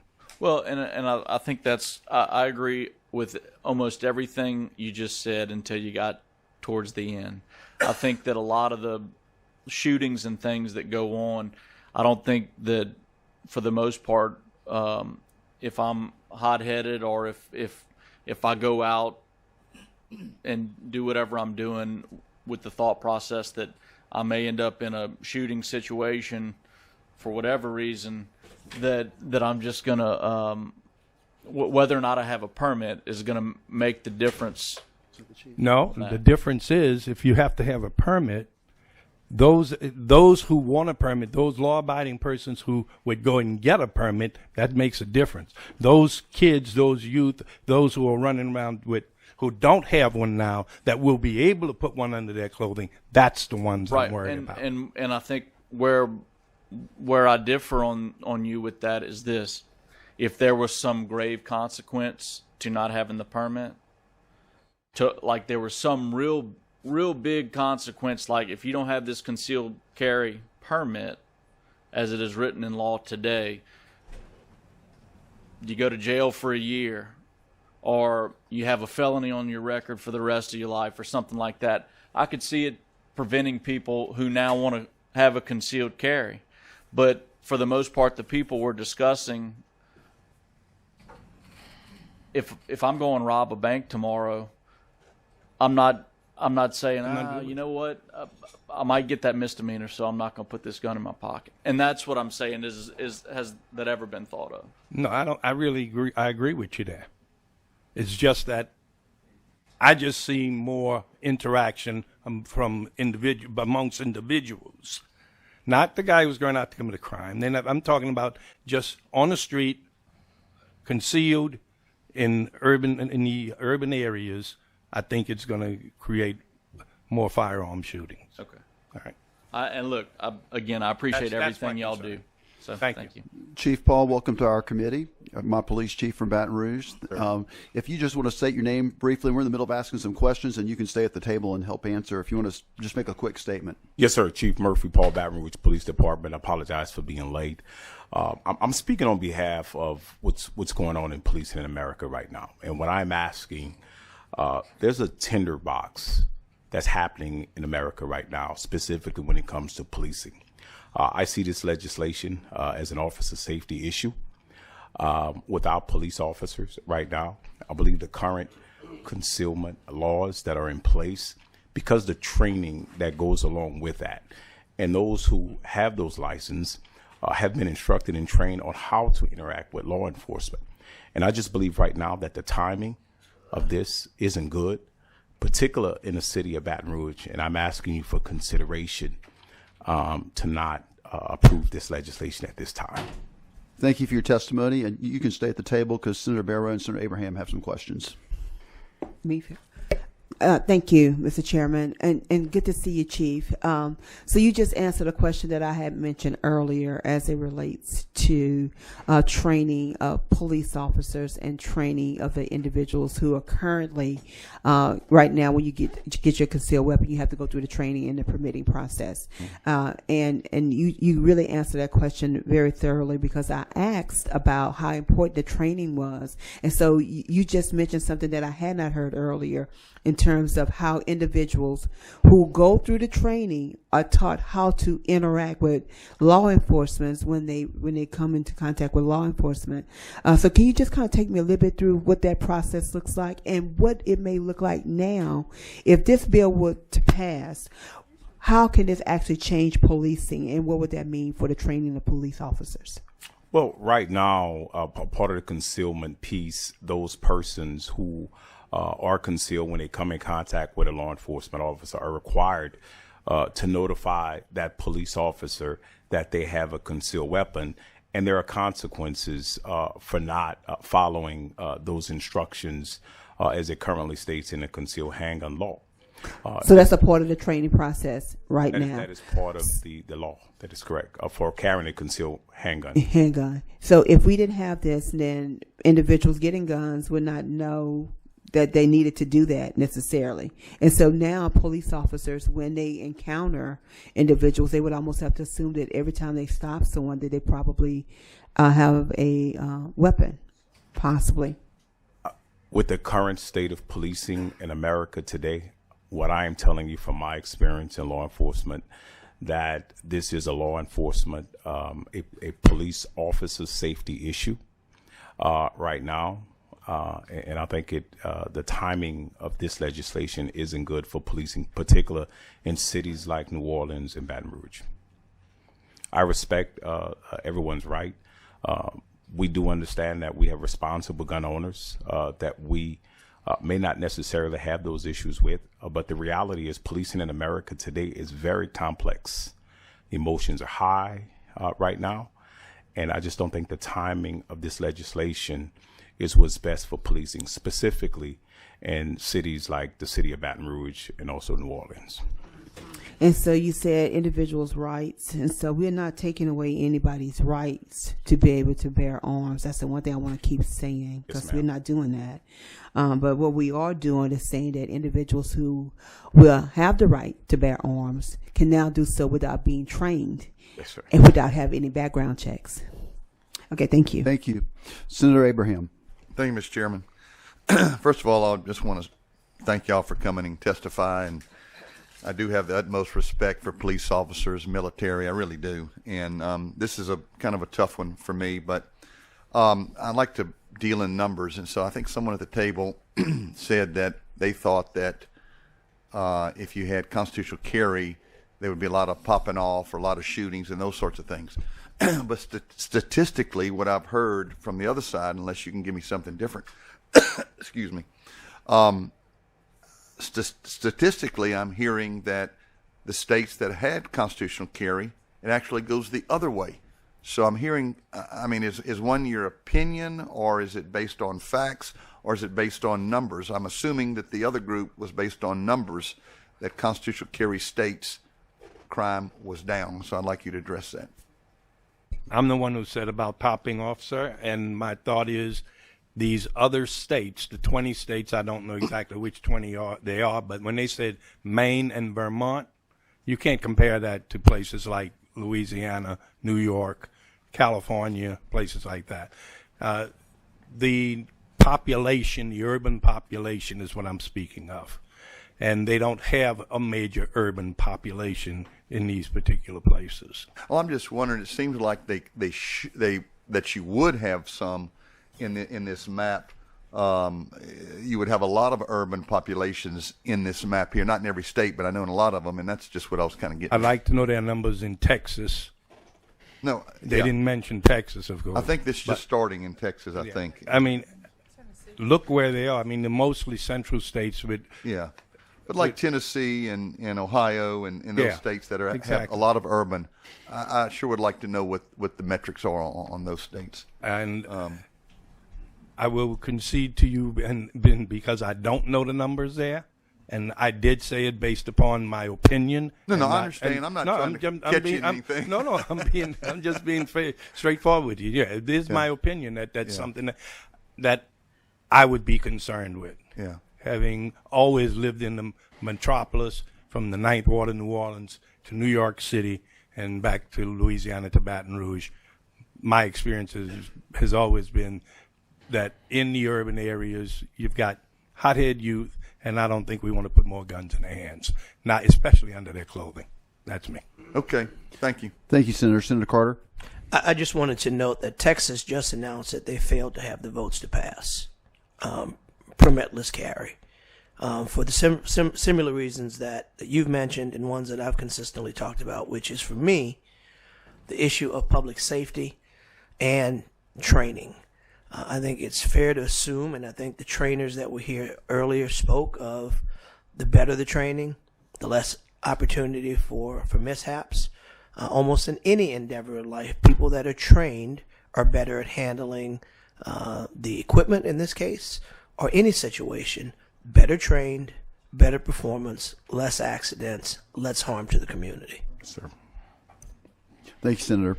Thank you for testifying today. Chief Paul, please fill out a red card before you leave for us. And let me call up the rest of the people who want to speak in opposition. Once again, I'd ask you. Thank you very much for the opportunity. You're certainly welcome. Thank you for coming today. Thank you, Senator. So for the rest of the people, if you want to waive speaking, that's fine. If you want to speak, we'd like to hear from you, but I just ask once again that you be brief and try not to repeat what other people have said. Monica Gerhardt, is she here still? Caitlin Janua, Janua, I believe. Joshua. Is she here?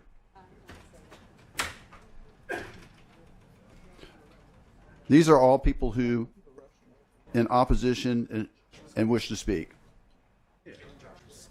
Okay.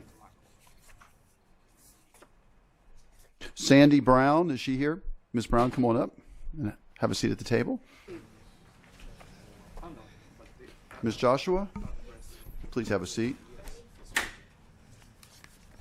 Okay, Ms. Brown, if you want to go first and just state your name and give us your testimony, please, ma'am.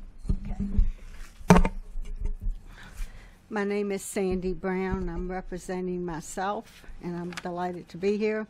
Senator Foyle, I live in your district, so it's especially nice having you chair this meeting. Thank you. If you could get a little bit closer to the mic, too, it's hard for us to hear you. Okay. Is that better? It is. Okay.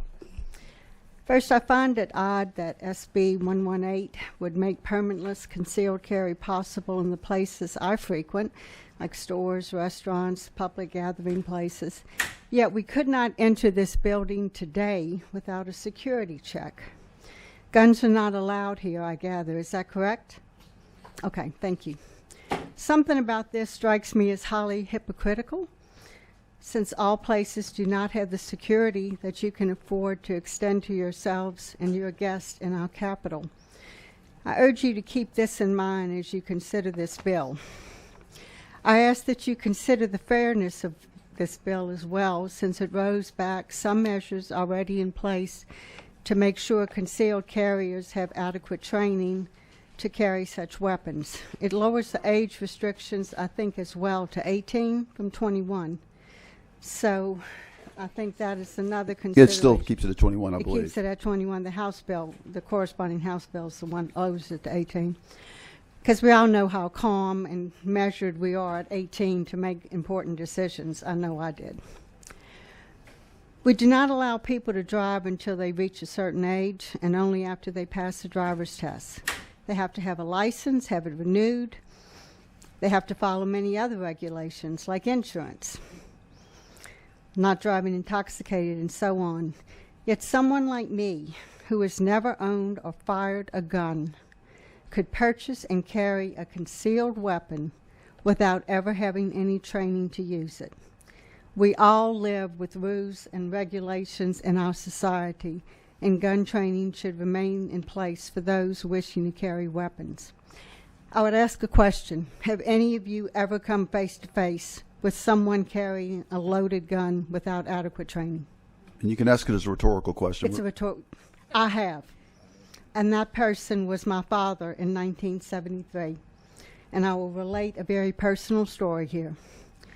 I was studying in Europe when I was 19 in 73. Two men entered our house and raped my mother at knife point. My father, who had been a Navy veteran, serving in the Pacific, got for the first time a handgun. I was 2 weeks from coming home from my trip. My parents elected not to bring me home alone under those circumstances. So when I got home 2 weeks later, I walked into a family forever changed. They had just moved into a new home. I had spent 4 nights there before leaving. I got up to use the bathroom that first night after learning what happened to my mother. I was heartbroken, shocked, jet-lagged, horrified. And I bumped into a wall because I was not familiar with this home. I had slept there very few nights, got up, bumped into a wall. My father, who I cherished and who loved me, his only daughter, came roaring out of my parents' bedroom with the gun pointed at me. I screamed, "Daddy, it's me." He dropped the gun, sobbing to his knees. He was not trained to use that gun. He got it in a reactionary phase because of what happened to my mother. He could have shot me that night. He could have killed me that night. And I guarantee you, if that had happened, if my father had killed me that night, he would have turned the gun on himself. He could not have lived with that. Have you ever been in an armed intruder drill in an elementary school? Again, a rhetorical question, but I have been in that. My only daughter and her only child, my only grandchild, live in Texas. After the Sandy Hook shootings in 2011, I believe, the schools there instituted live intruder drills. This was a pre-K to 4th grade school. I volunteered there because, as any grandmother does, you try to get as much time with those baby grands as you can. So if by volunteering, I could volunteer in her classroom and so forth. I was advised, as all volunteers were, that the shooter drill would be held that day. I knew it was coming, and I knew it was a drill, but the teachers didn't know and the students didn't know. Can you imagine the pressure our children are growing up in this society, where school shootings are commonplace, where they hear about these things? Maybe little kids don't watch the news or read the paper, but I guarantee you their siblings do. They talk about it, they hear about it. It is horrifying. We are placing a burden on our children that we did not grow up with. I'm 68. I'm looking at some of you, and I'm guessing y'all are in my age range, though probably younger. We did not grow up like this, where we were fearful of guns. Teachers have a split-second decision to make. In a fire drill, you know what you do. You exit the building because the building's on fire, right? In a school shooting, you don't do that because the shooter could very well be outside. You have split-second decisions to make. A lot has been come up about the Second Amendment. And I would say this: if guns make us safer, why is the United States the country with the highest homicide rate in the world? We have more guns per capita than any other country, developed country. I've been very blessed in my life. I have traveled to 40 countries. I've been all through Europe. I've been to Africa, Sub-Saharan Africa, and Northern Africa, Central, South America, Canada, you name it, I've probably been there. The Galapagos, Machu Picchu, wherever you want to name it. I am safer outside of this. I'm safer outside of this country than I am inside of it. I've walked the streets of Parisian cities, places in Europe, without being accosted. Australia had one massive shooting in 1997. They banned assault rifles. People can carry weapons. People can get permits. But why is it that this is a uniquely American problem? If more guns keep us safe, why aren't we safer? And the idea that a good guy with the gun can stop a bad guy with the gun is a fallacy. President Reagan was surrounded by Secret Service, among the most highly trained people in the world, and yet he was shot. So if more guns keep us safer, why aren't we safer?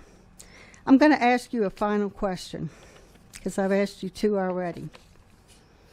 If a plane fell from the sky every single day, in the United States every single day, killing 90 to 100 people every single day. Wouldn't we demand better air regulations? Wouldn't we beg for somebody to look at what is wrong? That many people are killed in the United States every single day by gun violence. People can own guns for hunting, sports shooting, etc., but the problem of gun violence, to the extreme we see it, is unique to this country. Yes, we have a Second Amendment, but it also was for the purposes of forming and maintaining a militia. And no less than Justice Antonin Scalia, appointed by President Reagan, said that the right was not a right to keep and carry any weapon whatsoever, in any manner whatsoever, and for whatever purpose. This is on record. I invite you to look it up. It came in the decision, District of Columbia versus Heller in 2008, when he affirmed the right of individuals to keep and bear guns, that it did not just apply to the militia. Finally, I'm a historian, and I'll give you a little background on something. After our Revolutionary War, the Constitutional Army, the Constitutional Army was banned. We did not have a standing army for a number of years. So the right to form a militia was important. We had no standing army. We also had no police. We had no sheriffs. We had no state police. We didn't have federal marshals. We didn't have any of that.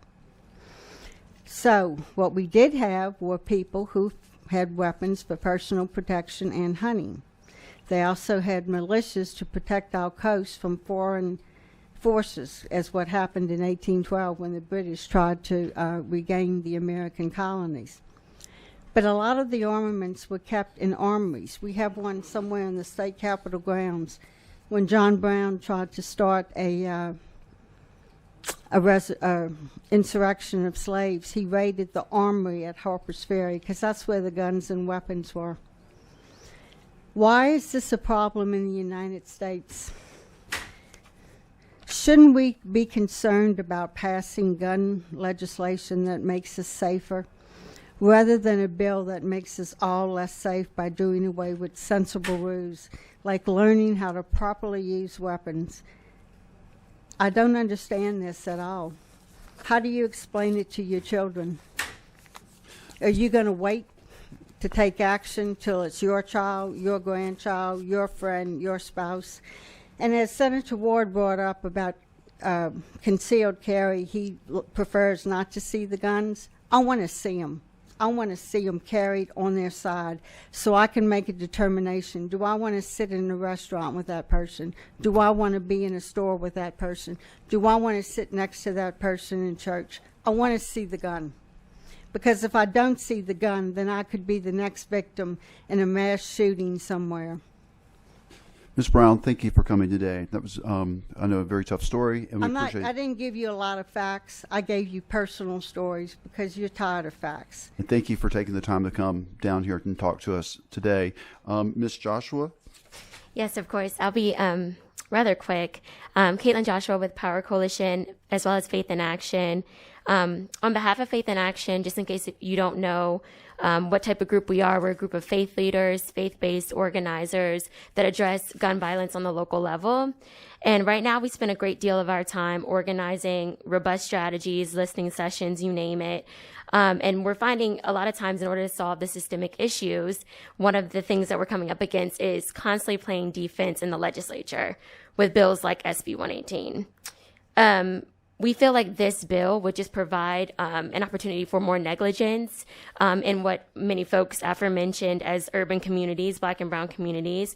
If we're going to solve the issue of addressing negligence or gun violence in the state of Louisiana, we don't feel like this is the way to go. Louisiana is already number 2 in the nation for cost as it is associated with gun homicides, assault injuries as well as shootings. And so earlier, I know there was a question about a fiscal component. That is the fiscal component. Also mentioned, I see on here 2020 permitless carry, a great deal of the cities and states that you guys have on the map. As it already stands, I know folks said earlier that there was not a crime component or crime did not increase. We have bases in every single state that was mentioned in the 20 states. I think it was Dan Zelinsky who stated that there was no constitutional permanent laws, but there was no direct correlation to increase in crime rate. That's not true. And we have the data and the tracking to back that up. Lastly, I'll just say in terms of long-term addressing long-term gun violence in the state of Louisiana, for us, this is a step backwards. We've got a host of issues already in the urban and black and brown communities as it pertains to gun violence, access to guns, and spending $300 for a permit is not too much to ask if we're pretty much paying the price for safety and well-being of our communities. So in our opinion, if you don't have the $300 to be able to do that and you don't want to invest in training, then you don't need a gun. Thank you. Thank you. Senator Barrow for a question. Not really a question. I just want to thank both of you for coming today and for outlining specifically, Ms. Brown, some of the things that you really outlined, especially as it relates to our children and what would we do. One of the things that was really striking to me that you said, because I thought about the Boeing, was it 757? They were having a lot of problems with that particular plane. And when you used it as an analogy, certainly we would demand action immediately. If that was occurring. But somehow that is happening. 90 to 100 people. I think our gun deaths last year in the United States were between 36 and 40,000. So that's 100 a day. Yeah. And that happens, and I would remind this committee, that happens in no other developed country anywhere in the world. None. Look it up. And guns are not making us safer. That was the other thing that you said, and you really drove home for me. That really made a great point. And to you, Ms. Joshua, I just want to thank you for highlighting the point as it relates to black and brown communities and individuals. And when my husband decided when he was alive to go get a gun, he went through the whole proper process in getting the permit, going through the training. And I chose not to because I have always chosen not to carry a weapon. But it appears to me that may be something that I need to change since we're just making it just easier and easier for anyone to carry. And I, like you, when I saw a gentleman at the store with his gun on, I made a choice at that time with my grandson that we were going to leave the store because I knew that he was carrying. And I didn't know what may actually happen during that situation. But at least I had the choice. I could make the choice then to leave. And I want to clarify one thing, too, about my mother.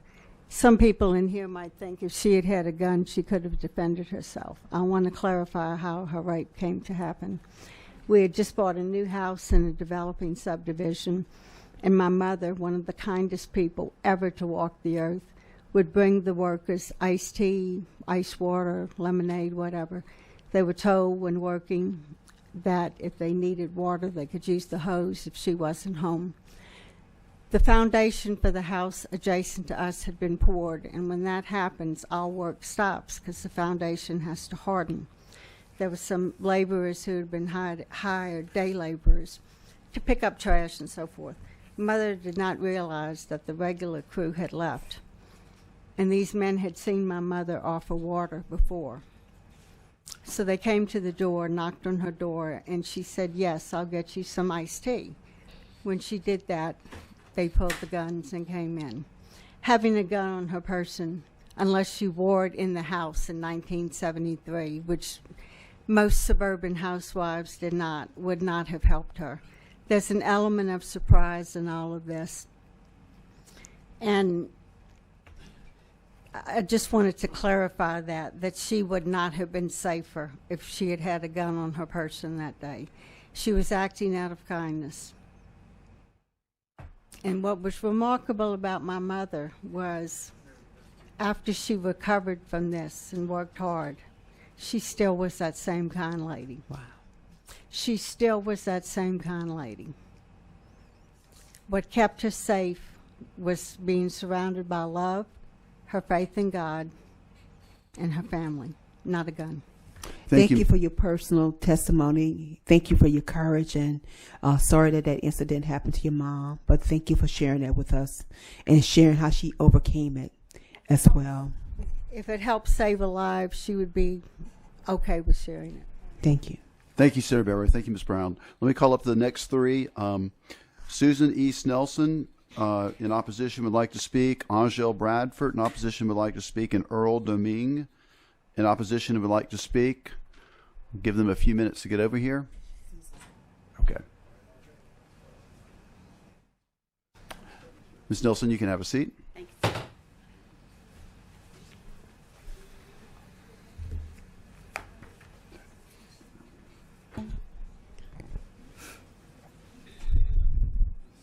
Mr. Domingue, would you like to speak still? Yes. Go ahead and have a seat, please. And Ms. Bradford? Good to see you. Yeah, Yes. if y'all just introduce yourselves, and if you could be brief, but please get whatever points that we need to hear across. Go ahead, Ms. Nelson. Good afternoon. My name is Susan East Nelson. I'm the Executive Director of the Louisiana Partnership for Children and Families. I'm here on behalf of Louisiana's children. And let me start by prefacing all of my testimony with the fact that I am not only a gun owner, I have been trained to own a gun, and my husband has been to the CCO class now twice, and he is in the process of getting his permit at the moment. I will also say that our gun instructor claims that I'm a better shot. That's something that he vigorously objects to. So, open carrying is one thing. If I have children and I see someone open carrying, I can make a decision to take my children away from that area. In Louisiana, if we're concealed carrying, I don't know that you're carrying, but I know that you were required to have a background check and that you had to complete some training. It's a 10-hour training. You have to prove that you can shoot the gun. You have to prove they go through all of these scenarios in the training. You know, if you're in a Circle K, and I know this because my husband just had the training last week and he's come home and telling me about it. And he says, if I'm in a Circle K and somebody pulls a gun on the clerk, what do I do? And the gun instructor said, you don't do anything unless you've thought through what is going to be the end result of your situation. And so that training is very intensive. It's good training. It helps them answer their questions. Concealed carry is a whole other ball game from open carry. I think that really needs to be said here. And to the point that, you know, we've got this constitutional concealed carry. Right now, you can lose your permit for 5 years when you violate the rules. If you're 0.05 alcohol, if you've got more than a drink in you, you can lose your permit for 5 years. With constitutional carry, there's no prohibition on you then returning and doing the exact same thing again, except that you'll get charged with another misdemeanor. Big deal, I think, to a lot of people, especially when we're talking about a misdemeanor.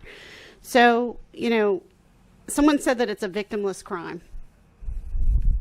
And I take issue with that, because when we talk about the trauma that children are forced to endure when guns start getting fired, that's not a victimless trauma. Even if the child is not physically hit by the gun, they are still experiencing the trauma of what happens when guns are fired.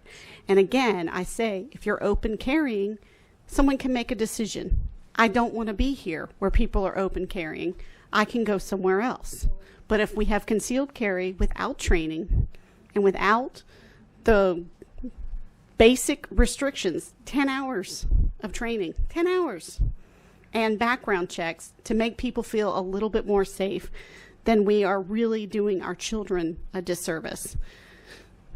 So I just ask, think about the children, and I will just end with this one comment that my husband made the other day. He said, well, if it's an area where I think I need to conceal carry, I'm probably not going there. Thank you. Ms. Bradford? Yeah. Angel Bradford's my name, and I am a volunteer chapter leader with Moms Demand Action. We are an organization, our chapter here in Louisiana represents gun owners, folks in rural and suburban areas. And I'm here because I care about all of Louisiana, not just urban, not just people that look like me. And I want to first highlight that what we're talking about today, SB 118 and the permitting process. The permitting process is just a step in preventing gun violence. It's just a step in protecting communities. our side or our folks are always charged with the burden or responsibility of proposing something that will stop everything. And because it doesn't stop everything, then why should we do it? But we still do not support SB 118.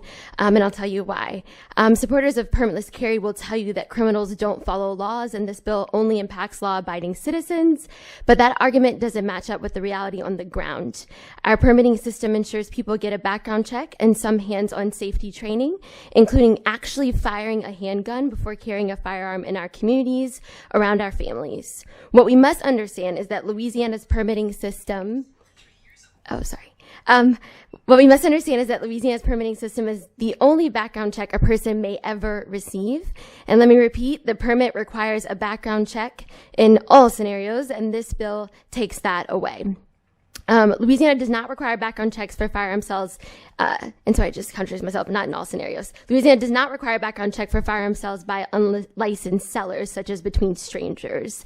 In Louisiana, according to a report from Everytown, there's an average of nearly 7,000 posts for firearms available for sale by unlicensed sellers in Louisiana through one single website, for which no background check will be required. The report also found that across the country, 1 in 9 people who tried to buy a gun online were legally prohibited from having one, a rate 7 times higher than the denial rate at gun stores or in other contexts where background checks are required. So let's be clear. Criminals are indeed buying guns from unlicensed sellers because they can do so without a background check.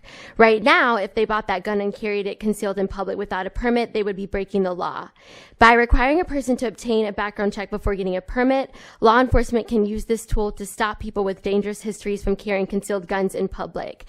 In fact, since the inception of Louisiana's concealed handgun permit unit in 1996, the permit has either denied, suspended, or revoked nearly 14,000 permits, which was stated before by Senator Barrow. With the passage of this bill, that all goes away. Why would we want to make criminals feel more comfortable carrying in public, knowing they can now freely carry, no questions asked?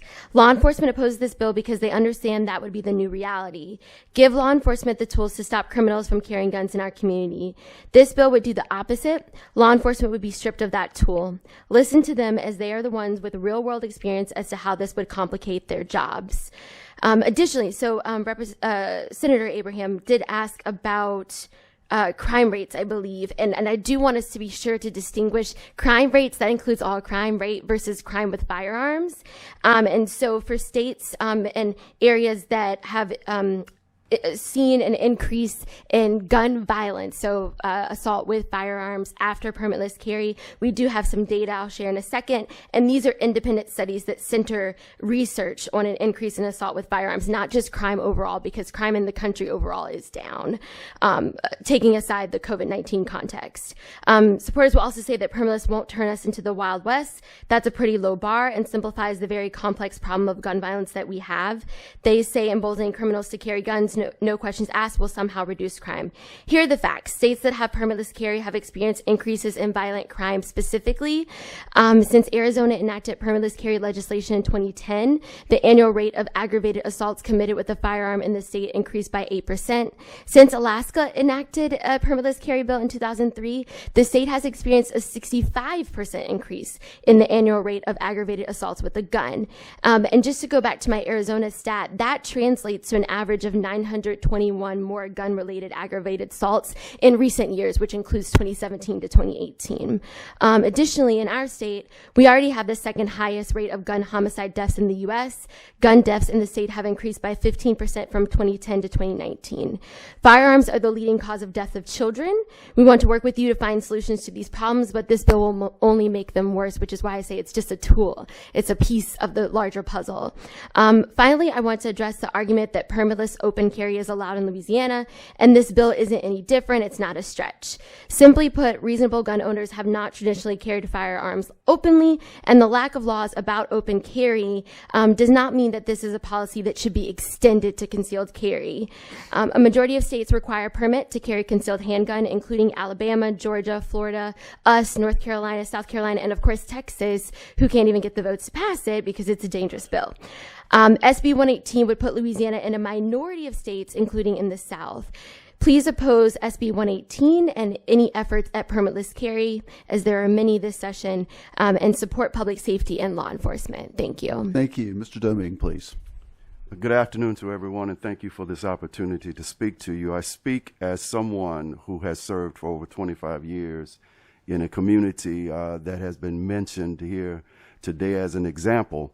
I'll start by saying that in poorer and marginalized communities, $300 is not a pot of gold. And so persons can afford to get the proper training if they tend to do so. I'd also suggest that putting guns in the hands of, excuse me, of people who have not been trained is an issue that will only make matters worse in our community. I talk a lot to the people in the community where I serve, and even to some persons whose background don't suggest that they were always law-abiding citizens. And one of the things that they complain about in this current generation of younger people who have guns is that quite often they are using guns that are too big for them or that they cannot control. And so thus you have a number of people getting hurt by people who don't have any business with guns in the first place, but then secondly, who don't have any idea how to use them. Lastly, I would ask you not to get caught up in partisan data, because anybody can use numbers to say anything that they want them to. Don't get caught up in assumptions, but make decisions that are based on what is best for the citizens of our state. Thank you very much. Thank you. Senator Barrow for some questions. Yes, thank you, Mr. Chairman. And Pastor Domain, so good to see you. Thank you so very much for your hard work in our community, always being a part of the fabric of the community. And I know that you definitely on the ground and in touch with the people that we serve. Ms. Nelson, Ms. Bradford, thank you so very much for your testimony. And I'm glad that each one of you brought out the points. I just want to bring this to light because I just received this information. A study by Ingram K shows that 88% of Americans think that anyone carrying a gun should receive training. 88% of Americans, according to this study. And then from John B. Hopkins, there's a study that says over 80% of gun owners and non-gun owners, Republicans, Democrats, and Independents, agree that high safety standards are critical in issuing concealed carry permits. And so, I mean, I think that was just echoed, but it's also in concert with what many of the people of our country believe as well. So thank you for your testimony. Thank you all for coming down. And I'm going to call we have three more people who would like to speak in opposition to these. I believe are the last three cards I have. Fred Husser, MD, Nanette Olivier, and Glenn Burns.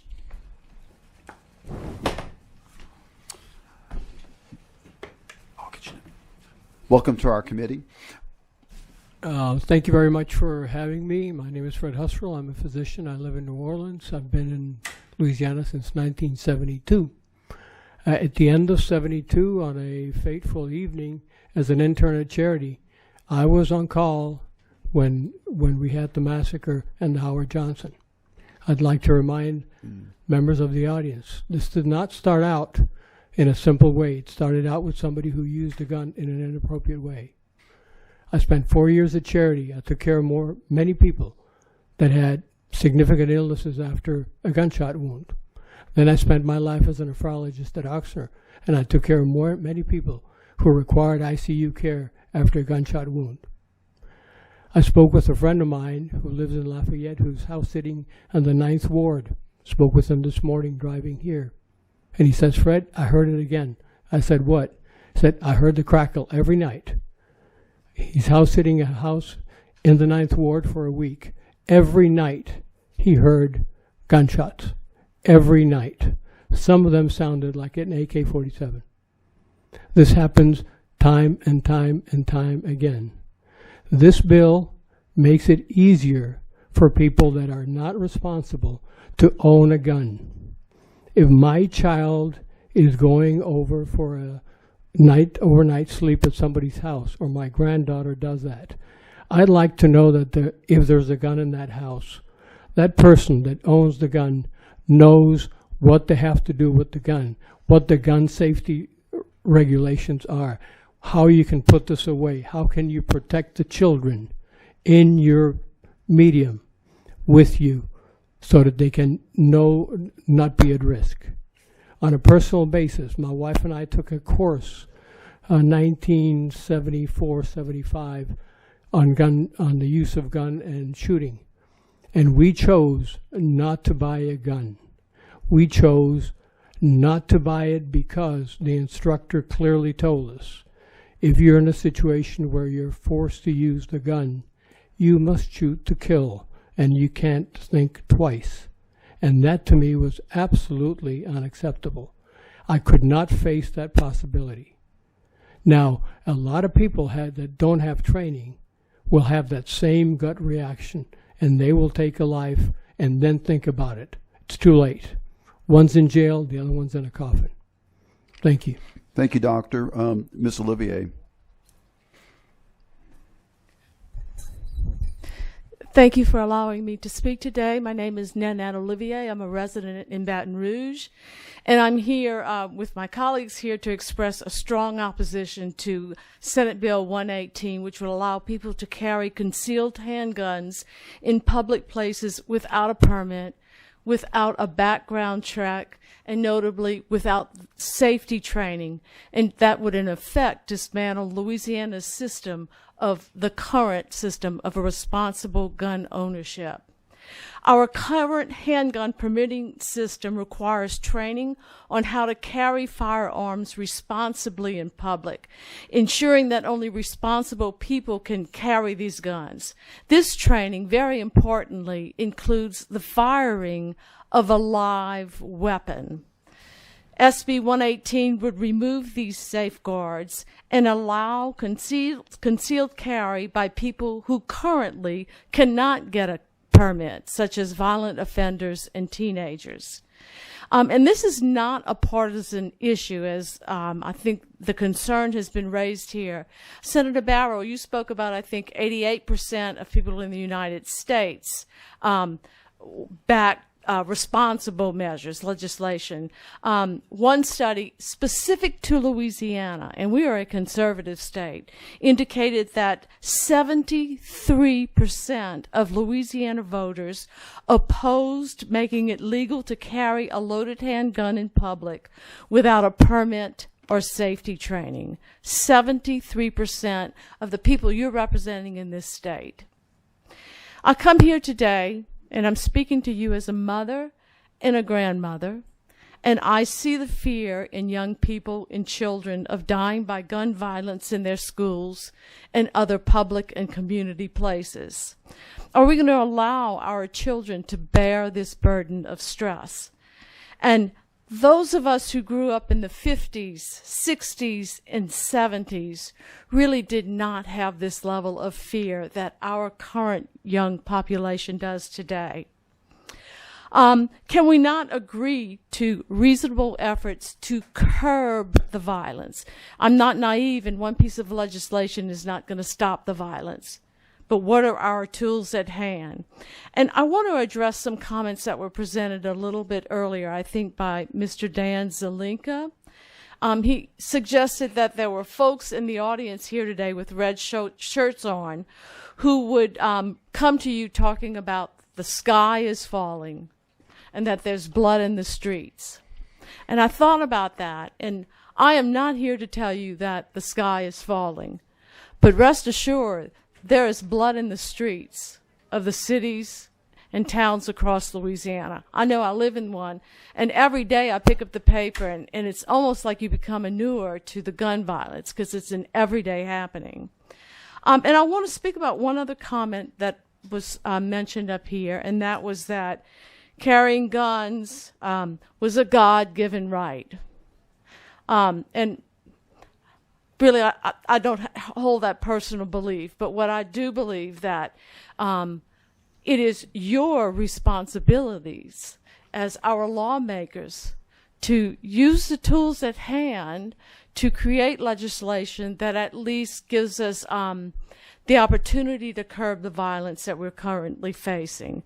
So I urge you to take a stand for responsible gun ownership in Louisiana, and please veto this bill. Thank you. Thank you. Mr. Burns? Yes, and I'll be quite brief because you've had a lot of very good testimony.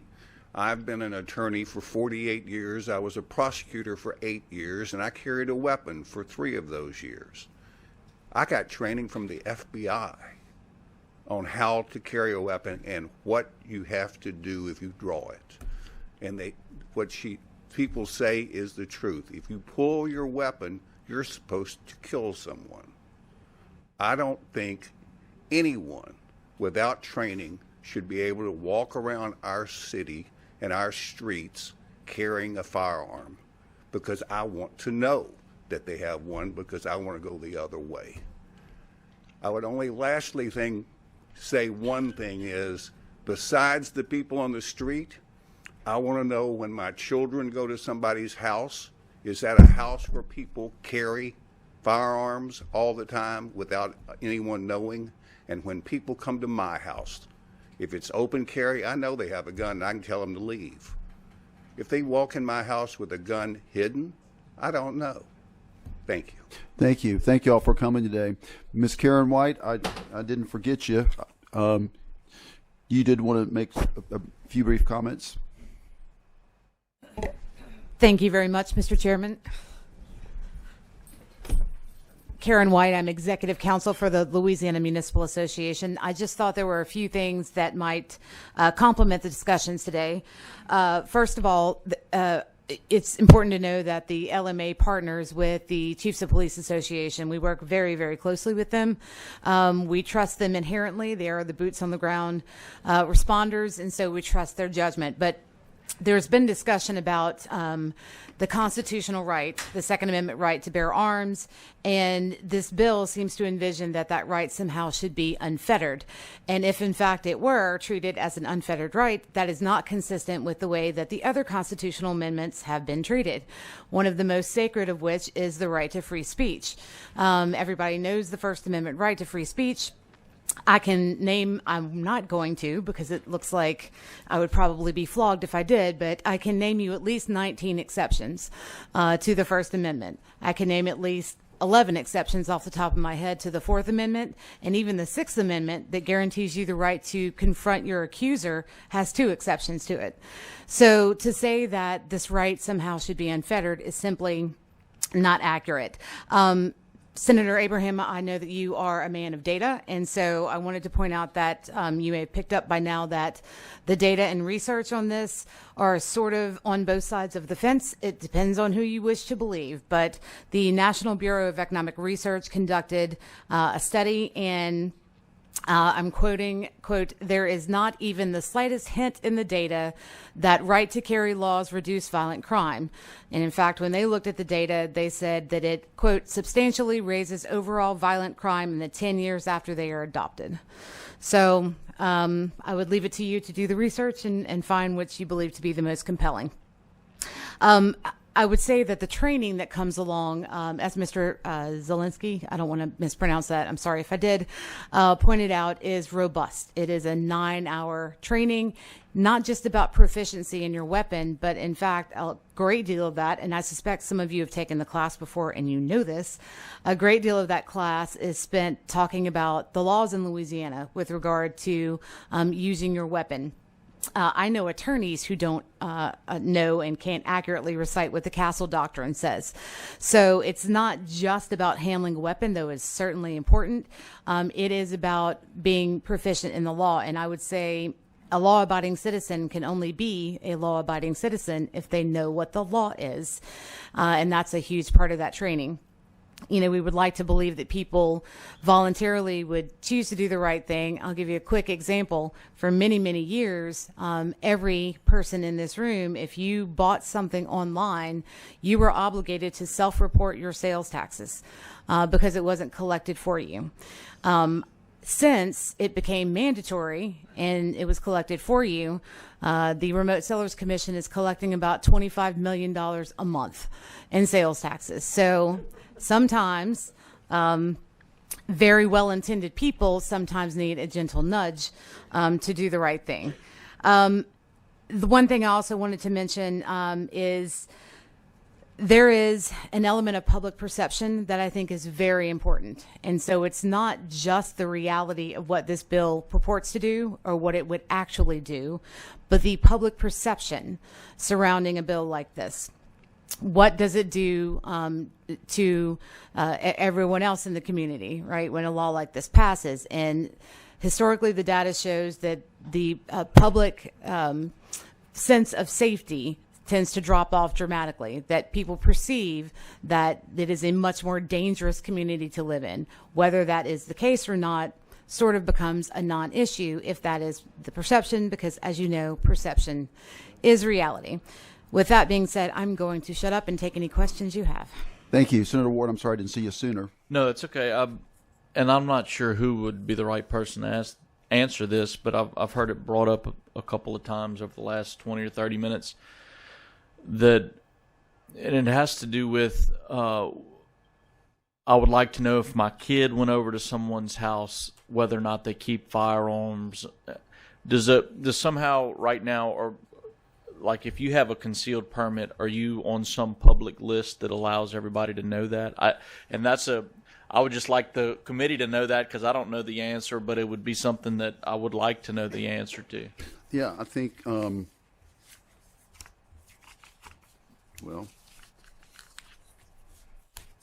Mr. Zelenka, I was looking for your last name. I'm sorry, I mispronounced your name. Okay, you gave it a good stab. And Ms. White, I think that's all we have for you. Is that correct? Yeah. Thank you. Yeah. If you can answer just that one question, please. There is no list. There's actually a Louisiana law that requires that information be not public. Okay. In fact, giving out that information is against the law. There was a bunch of reporters were putting out information on people who own guns in New York, and in response to that, we made the list private. Okay. Thank you. Thank you. Yeah. So at this point, committee, we have no one else wishing to speak in opposition, but I do have some red cards that I need to read. These people are all in opposition and are in opposition, but do not wish to speak. Ryan Haney, Scott Kirkpatrick, Carrie Koch, Representative C. Denise Marcel, and Rachel Gassert. We also received emails that were sent to the committee staff. I'm not going to read all of the emails, but I will tell you they're going to be made part of this record. And there were 100 emails in opposition, and there were 3 in support that the committee received. And finally, I'm a little confused with Kerry Williams. At one point, I think you had a card in support and wanted to speak, and then you turned in a white card. Are you still here, Mr. Williams? I'll note that. Are there any amendments? My name wasn't read as opposed. And I'm sorry? Ellen Finley. Ms. Finley, did you fill out a card? Okay. Ms. Ellen Finley is here in opposition to the bill. If you could fill it out again for me, I'd appreciate it. I will fill it out. Thank you. Okay, members of the committee, what's the pleasure of the committee? Senator Carter? You know, I've carefully listened to all sides of this, and I will say to you, as a responsible gun owner, one who is properly trained and in fact does have a permit, I support the right to enjoy your constitutional right. I cannot in good confidence or in good conscience support a measure that removes the necessity for someone to be trained. The importance of training and being a responsible gun owner is, I think, a dangerous proposition. The safety of our community, the safety of our senior citizens, the safety of individuals throughout our community is one that we should all stand firm with. Less training equals potentially more road rage. Less training potentially provides for more domestic violence. Less training, more accidental shooting, potentially. I don't think any of us want that. I don't think we want to continue to see the kind of violence that people who, in a fit of anger, get involved in a road rage and someone loses their life. Where cases of a husband or wife, or boyfriend or girlfriend, or individual to individual, get into a domestic squabble and someone just pulls a gun out who hadn't been properly trained and know that you shouldn't pull out a weapon in the fit of anger. Part of that training is making sure that you know when and when not to. Part of that training is about knowing how to be a responsible gun owner. Accidental shootings happen when people are not properly trained. People may shoot themselves. They may shoot their child. They may shoot an innocent bystander. Training matters. And for that reason, I cannot support this bill. And Mr. Chairman, at the appropriate time, I'd like to make a motion that we defer this bill. Let me just hold that motion 1 second, Senator Carter, because I did not give Senator Morris the right to close. So, Senator Morris, let me give you the right to close, and then we'll take up the motions. Okay. Thank you, Mr. Chair and members. Thank you to all who attended this committee meeting, both for and against the bill. Both sides make good points. I think the people opposing the bill make points relative to other things and not this bill. The bill does not provide unfettered rights. In fact, the right to carry permitlessly is limited to those who are not felons or convicted of a crime of violence. There are 55 crime of violence definitions in our criminal code. This is not a way by which people can get guns more easily. It has nothing to do with people acquiring guns or not acquiring guns. I'll go back to my own police chief of West Monroe, where my office is, and I respect what Mr. Blanche does for his association, but all of his members don't share these views. And I'll repeat, this bill is for law-abiding citizens. It's not for criminals. When I think about the children, I think about the children who might die if it weren't for somebody there, a father or a mother there to protect them, a lawful citizen carrying a weapon. As my police chief said, restrictions don't hurt anyone but law-abiding citizens. When you look at it, the people that are not going to follow the law are criminals. They are going to carry whether the law says they can or cannot. And that point needs to be driven home. And for that reason, I believe that this is a reasonable extension of our rights. And I think every law-abiding citizen in the state should be able to take advantage of it if they so choose. With that, I'll close, Your Honor, Mr. Chairman. Thank you, Senator Morris. I've got court tomorrow, so I'm practicing saying Your Honor.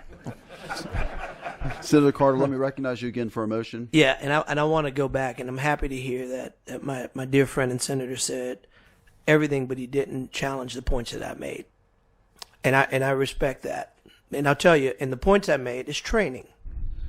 The points that I make is training, making sure that people are trained, because we know that accidents happen. We know that domestic violence happens. We know that you close. With all due respect, you've closed this. I'm not debating anymore. Okay. I'm not finished though. You did finish close. Well, you're not supposed to ask questions. I'm not asking a question. At the appropriate time, I would like to come and make my motion, and I have a right to state why. Okay. But it's not debatable. Senator Morris, were you finished with your closing? I am now. Thank you. And so I'm not asking you a question, sir, my friend. I am saying that less training equals potentially more road rage. Less training potentially equals more domestic violence. Less training potentially equals more accidental shooting. we should always err on the side of responsible gun ownership. We should always err on the side of making sure that people who have lethal weapons know how to use them. With that, I make a motion to reject this bill. Let me state the motion for the committee. Senator Carter, you're making a motion to defer this bill? Indefinitely. So you're making a motion to involuntarily defer the bill. So members, if you want this bill to be involuntarily deferred, you would vote with yes. If you're against let me restate it. Let definitively make a motion to reject this bill. Okay, so let's see if we have a motion in favor first, and then we'll see. Senator Ward. Mr. Chairman, I would just like to make a substitute motion to move the bill favorable. Okay, Senator Ward makes a motion to move this bill favorable. Senator Carter objects. If you're in favor of this bill being reported favorably, you'll vote yes. If you're against this bill from being reported favorably, you'll vote no. Madam Secretary, please call the roll. Wait. Yeah. Senator Carter, you asked for some... Just to restate again, for clarity purposes. So Senator Ward has made a motion to move this bill favorably, or report this bill favorably out of this committee. Senator Carter objects to that motion. So if you vote yes, then you support Senator Ward's motion to move this bill favorably out of this committee. If you vote no, you're opposed to the bill being reported favorably out of this committee. Does that clarify? So, Madam Secretary, please call the roll on Senator Ward's motion to report the bill favorably. Senator Ward? Yes. Yes. Senator Mizell? Yes. Yes. Senator Carter? No. No. Senator Barrow? No. No. Senator Abraham? Yes. Yes. We have 3 yeas, 2 nays. Okay, members, we have 3 yeas to report the bill favorably and 2 nays.